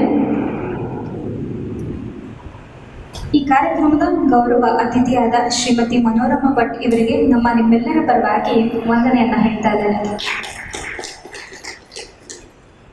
ಶ್ರೀಮತಿ ಲೋಕೇಶ್ವರಿ ವಿನಯಚಂದ್ರ ಅಧ್ಯಕ್ಷರು, ಜಿಲ್ಲಾ ಮಹಿಳಾ ಒಕ್ಕೂಟ ಇವರಿಗೂ ಕೂಡ ನಿಮ್ಮೆಲ್ಲರ ಪರವಾಗಿ ಹೃದಯಪೂರ್ವಕ ಧನ್ಯವಾದಗಳು. ಶ್ರೀಮತಿ ಶಾಂತಾ ಬಂಗೇರ್ ಅಧ್ಯಕ್ಷರು, ತಾಲೂಕು ಮಹಿಳಾ ಒಕ್ಕೂಟ ಇವರಿಗೂ ಕೂಡ ನಿಮ್ಮೆಲ್ಲರ ಪರವಾಗಿ ಧನ್ಯವಾದಗಳು. ಹಾಗೂ ಶ್ರೀಮತಿ ಪುಷ್ಪಾವತಿ ಆಶೇಟ್ ಇವರಿಗೂ ಕೂಡ ನಿಮ್ಮೆಲ್ಲರ ಪರವಾಗಿ ಧನ್ಯವಾದಗಳು. ಹಾಗೂ ಈ ಕಾರ್ಯಕ್ರಮದ ಅಧ್ಯಕ್ಷರಾದ ಶ್ರೀಮತಿ ಶುಭಾರೈ ಇವರಿಗೂ ಕೂಡ ನಿಮ್ಮೆಲ್ಲರ ಪರವಾಗಿ ಧನ್ಯವಾದಗಳು. ಶ್ರೀಯುತ ಶಶಿಕಿರಣ್ ನಮ್ಮದೇ ಕೆಲಸ ಕಾರ್ಯಗಳಿಗೆ ಕಾನೂನಾತ್ಮಕವಾದಂತಹ ಮಾರ್ಗದರ್ಶನ ಹಾಗೂ ಮನೋಸ್ಥೈರ್ಯವನ್ನು ತುಂಬಿ ನಮ್ಮೆಲ್ಲ ಕೆಲಸಗಳಿಗೆ ಹತ್ತು ವಿಚಾರಗಳಿಂದ ಸಹಕಾರ ನೀಡುವುದರ ಮೂಲಕ ಸಹಾಯವನ್ನು ಮಾಡಿದಂತಹ ಶ್ರೀಯುತ ಶಶಿಕಿರಣ್ ಇವರಿಗೂ ಕೂಡ ನಿಮ್ಮೆಲ್ಲರ ಪರವಾಗಿ ಹೃದಯಪೂರ್ವಕ ಧನ್ಯವಾದಗಳು. ಹಾಗೆ ಕೇಳಿದ ತಕ್ಷಣ ಮರುಮಾತನಾಡದೆ ಸಮಾಧಾನವನ್ನು ನೀಡಿದಂತಹ ಶ್ರೀಯುತ ಭರತ್ ಇವರಿಗೂ ಕೂಡ ನಿಮ್ಮೆಲ್ಲರ ಪರವಾಗಿ ಧನ್ಯವಾದಗಳು. ಧ್ವನಿವರ್ಧಕದವರಿಗೆ ಹಾಗೂ ಚಾನಲ್ ಅವರಿಗೆ ಹಾಗೂ ಕಮಲಾಕ್ಷ ಅವರಿಗೆ ಇವರೆಲ್ಲರಿಗೂ ಕೂಡ ನಿಮ್ಮೆಲ್ಲರ ಪರವಾಗಿ ಧನ್ಯವಾದಗಳು. ಹಾಗೆ ಈ ಕಾರ್ಯಕ್ರಮಕ್ಕೆ ಪ್ರತ್ಯಕ್ಷವಾಗಿ ಪರೋಕ್ಷವಾಗಿ ಸಹಕರಿಸಿದ ನಿಮ್ಮೆಲ್ಲರಿಗೂ ಕೂಡ ಧನ್ಯವಾದಗಳು. ಶಶಿಧರ್ ಕರ್ಮಜ ಇವರಿಗೂ ಕೂಡ ನಿಮ್ಮೆಲ್ಲರ ಪರವಾಗಿ ಧನ್ಯವಾದಗಳು. ಸಂಜಯ್ ಶೆಟ್ಟಿ,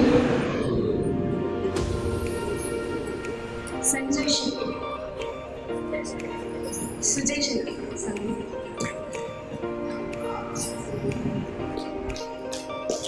ಎಲ್ಲರೂ ಕ್ಲಾಸ್ ಹಾಕೋದ್ರ ಮೂಲಕ ಅವರಿಗೆ ಗೌರವವನ್ನು ಸಲ್ಲಿಸಬೇಕಂತ ಕೇಳ್ಕೊತೀನಿ.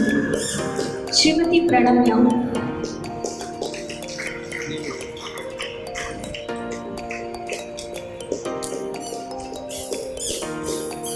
ಶ್ರೀಮತಿ ವಿಜಯ್ ಪುರಂದರ್, ಶ್ರೀಮತಿ ರೂಪಾ, ಶ್ರೀಮತಿ ತುಳಸಿ, ಶ್ರೀಮತಿ ಸುರೇಖಾ,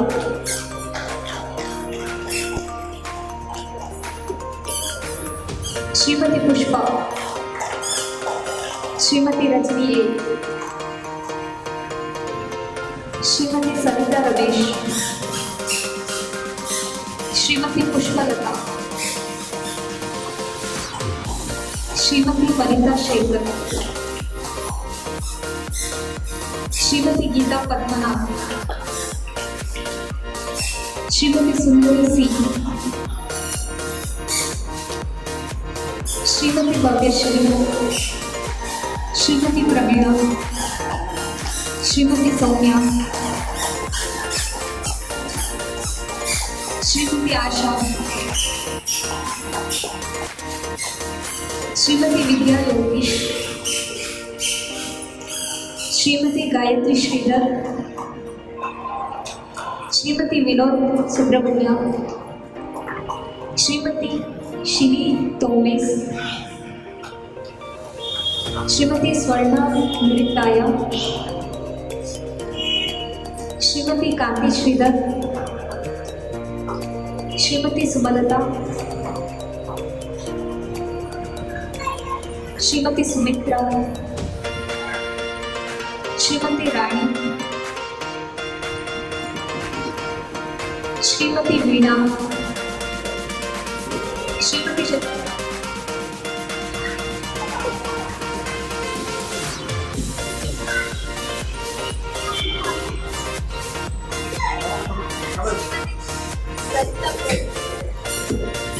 ಶ್ರೀಮತಿ ಸರಿತಾ ಪ್ರವೀಣ್, ಶ್ರೀಮತಿ ಯಶೋತ್ ಗೋಪಾಲಕೃಷ್ಣ,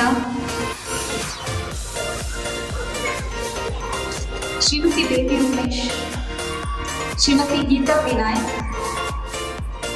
ಶ್ರೀಮತಿ ಶಶಿಕಲಾ ರಘುನಾಥ್, ಶ್ರೀಮತಿ ಪ್ರಿಯಾ ಮೋಹನ್ ರಾಜ್, ಶ್ರೀಮತಿ ಪ್ರಮೀಳಾ ಉಜ್ರೆ, ಶ್ರೀಮತಿ ಹರ್ಷಿಣಿ ಶೇಖರ್ ಗೌಡ ಉಜ್ರೆ, ಶ್ರೀಮತಿ ದಿವ್ಯಾ, ಶ್ರೀಮತಿ ಕುಸುಮಾ ಸತೀಶ್, ಶ್ರೀಮತಿ ಸುಮತಿ, ಶ್ರೀಮತಿ ಉಮಾ ಸುನಿಲ್,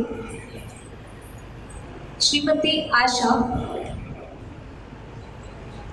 ಶ್ರೀಮತಿ ಗೀತಾ. ಯಾರಾದರೂ ಬಾಕಿ ಇದ್ರೆ ಸದಸ್ಯರಲ್ಲಿ ಹೆಸರನ್ನು ಕರೆದ ಇದ್ರೆ ದಯವಿಟ್ಟು ಪುಷ್ಪವನ್ನು ಸ್ವೀಕರಿಸಬೇಕಾಗಿ ಕೇಳ್ಕೊತೀನಿ.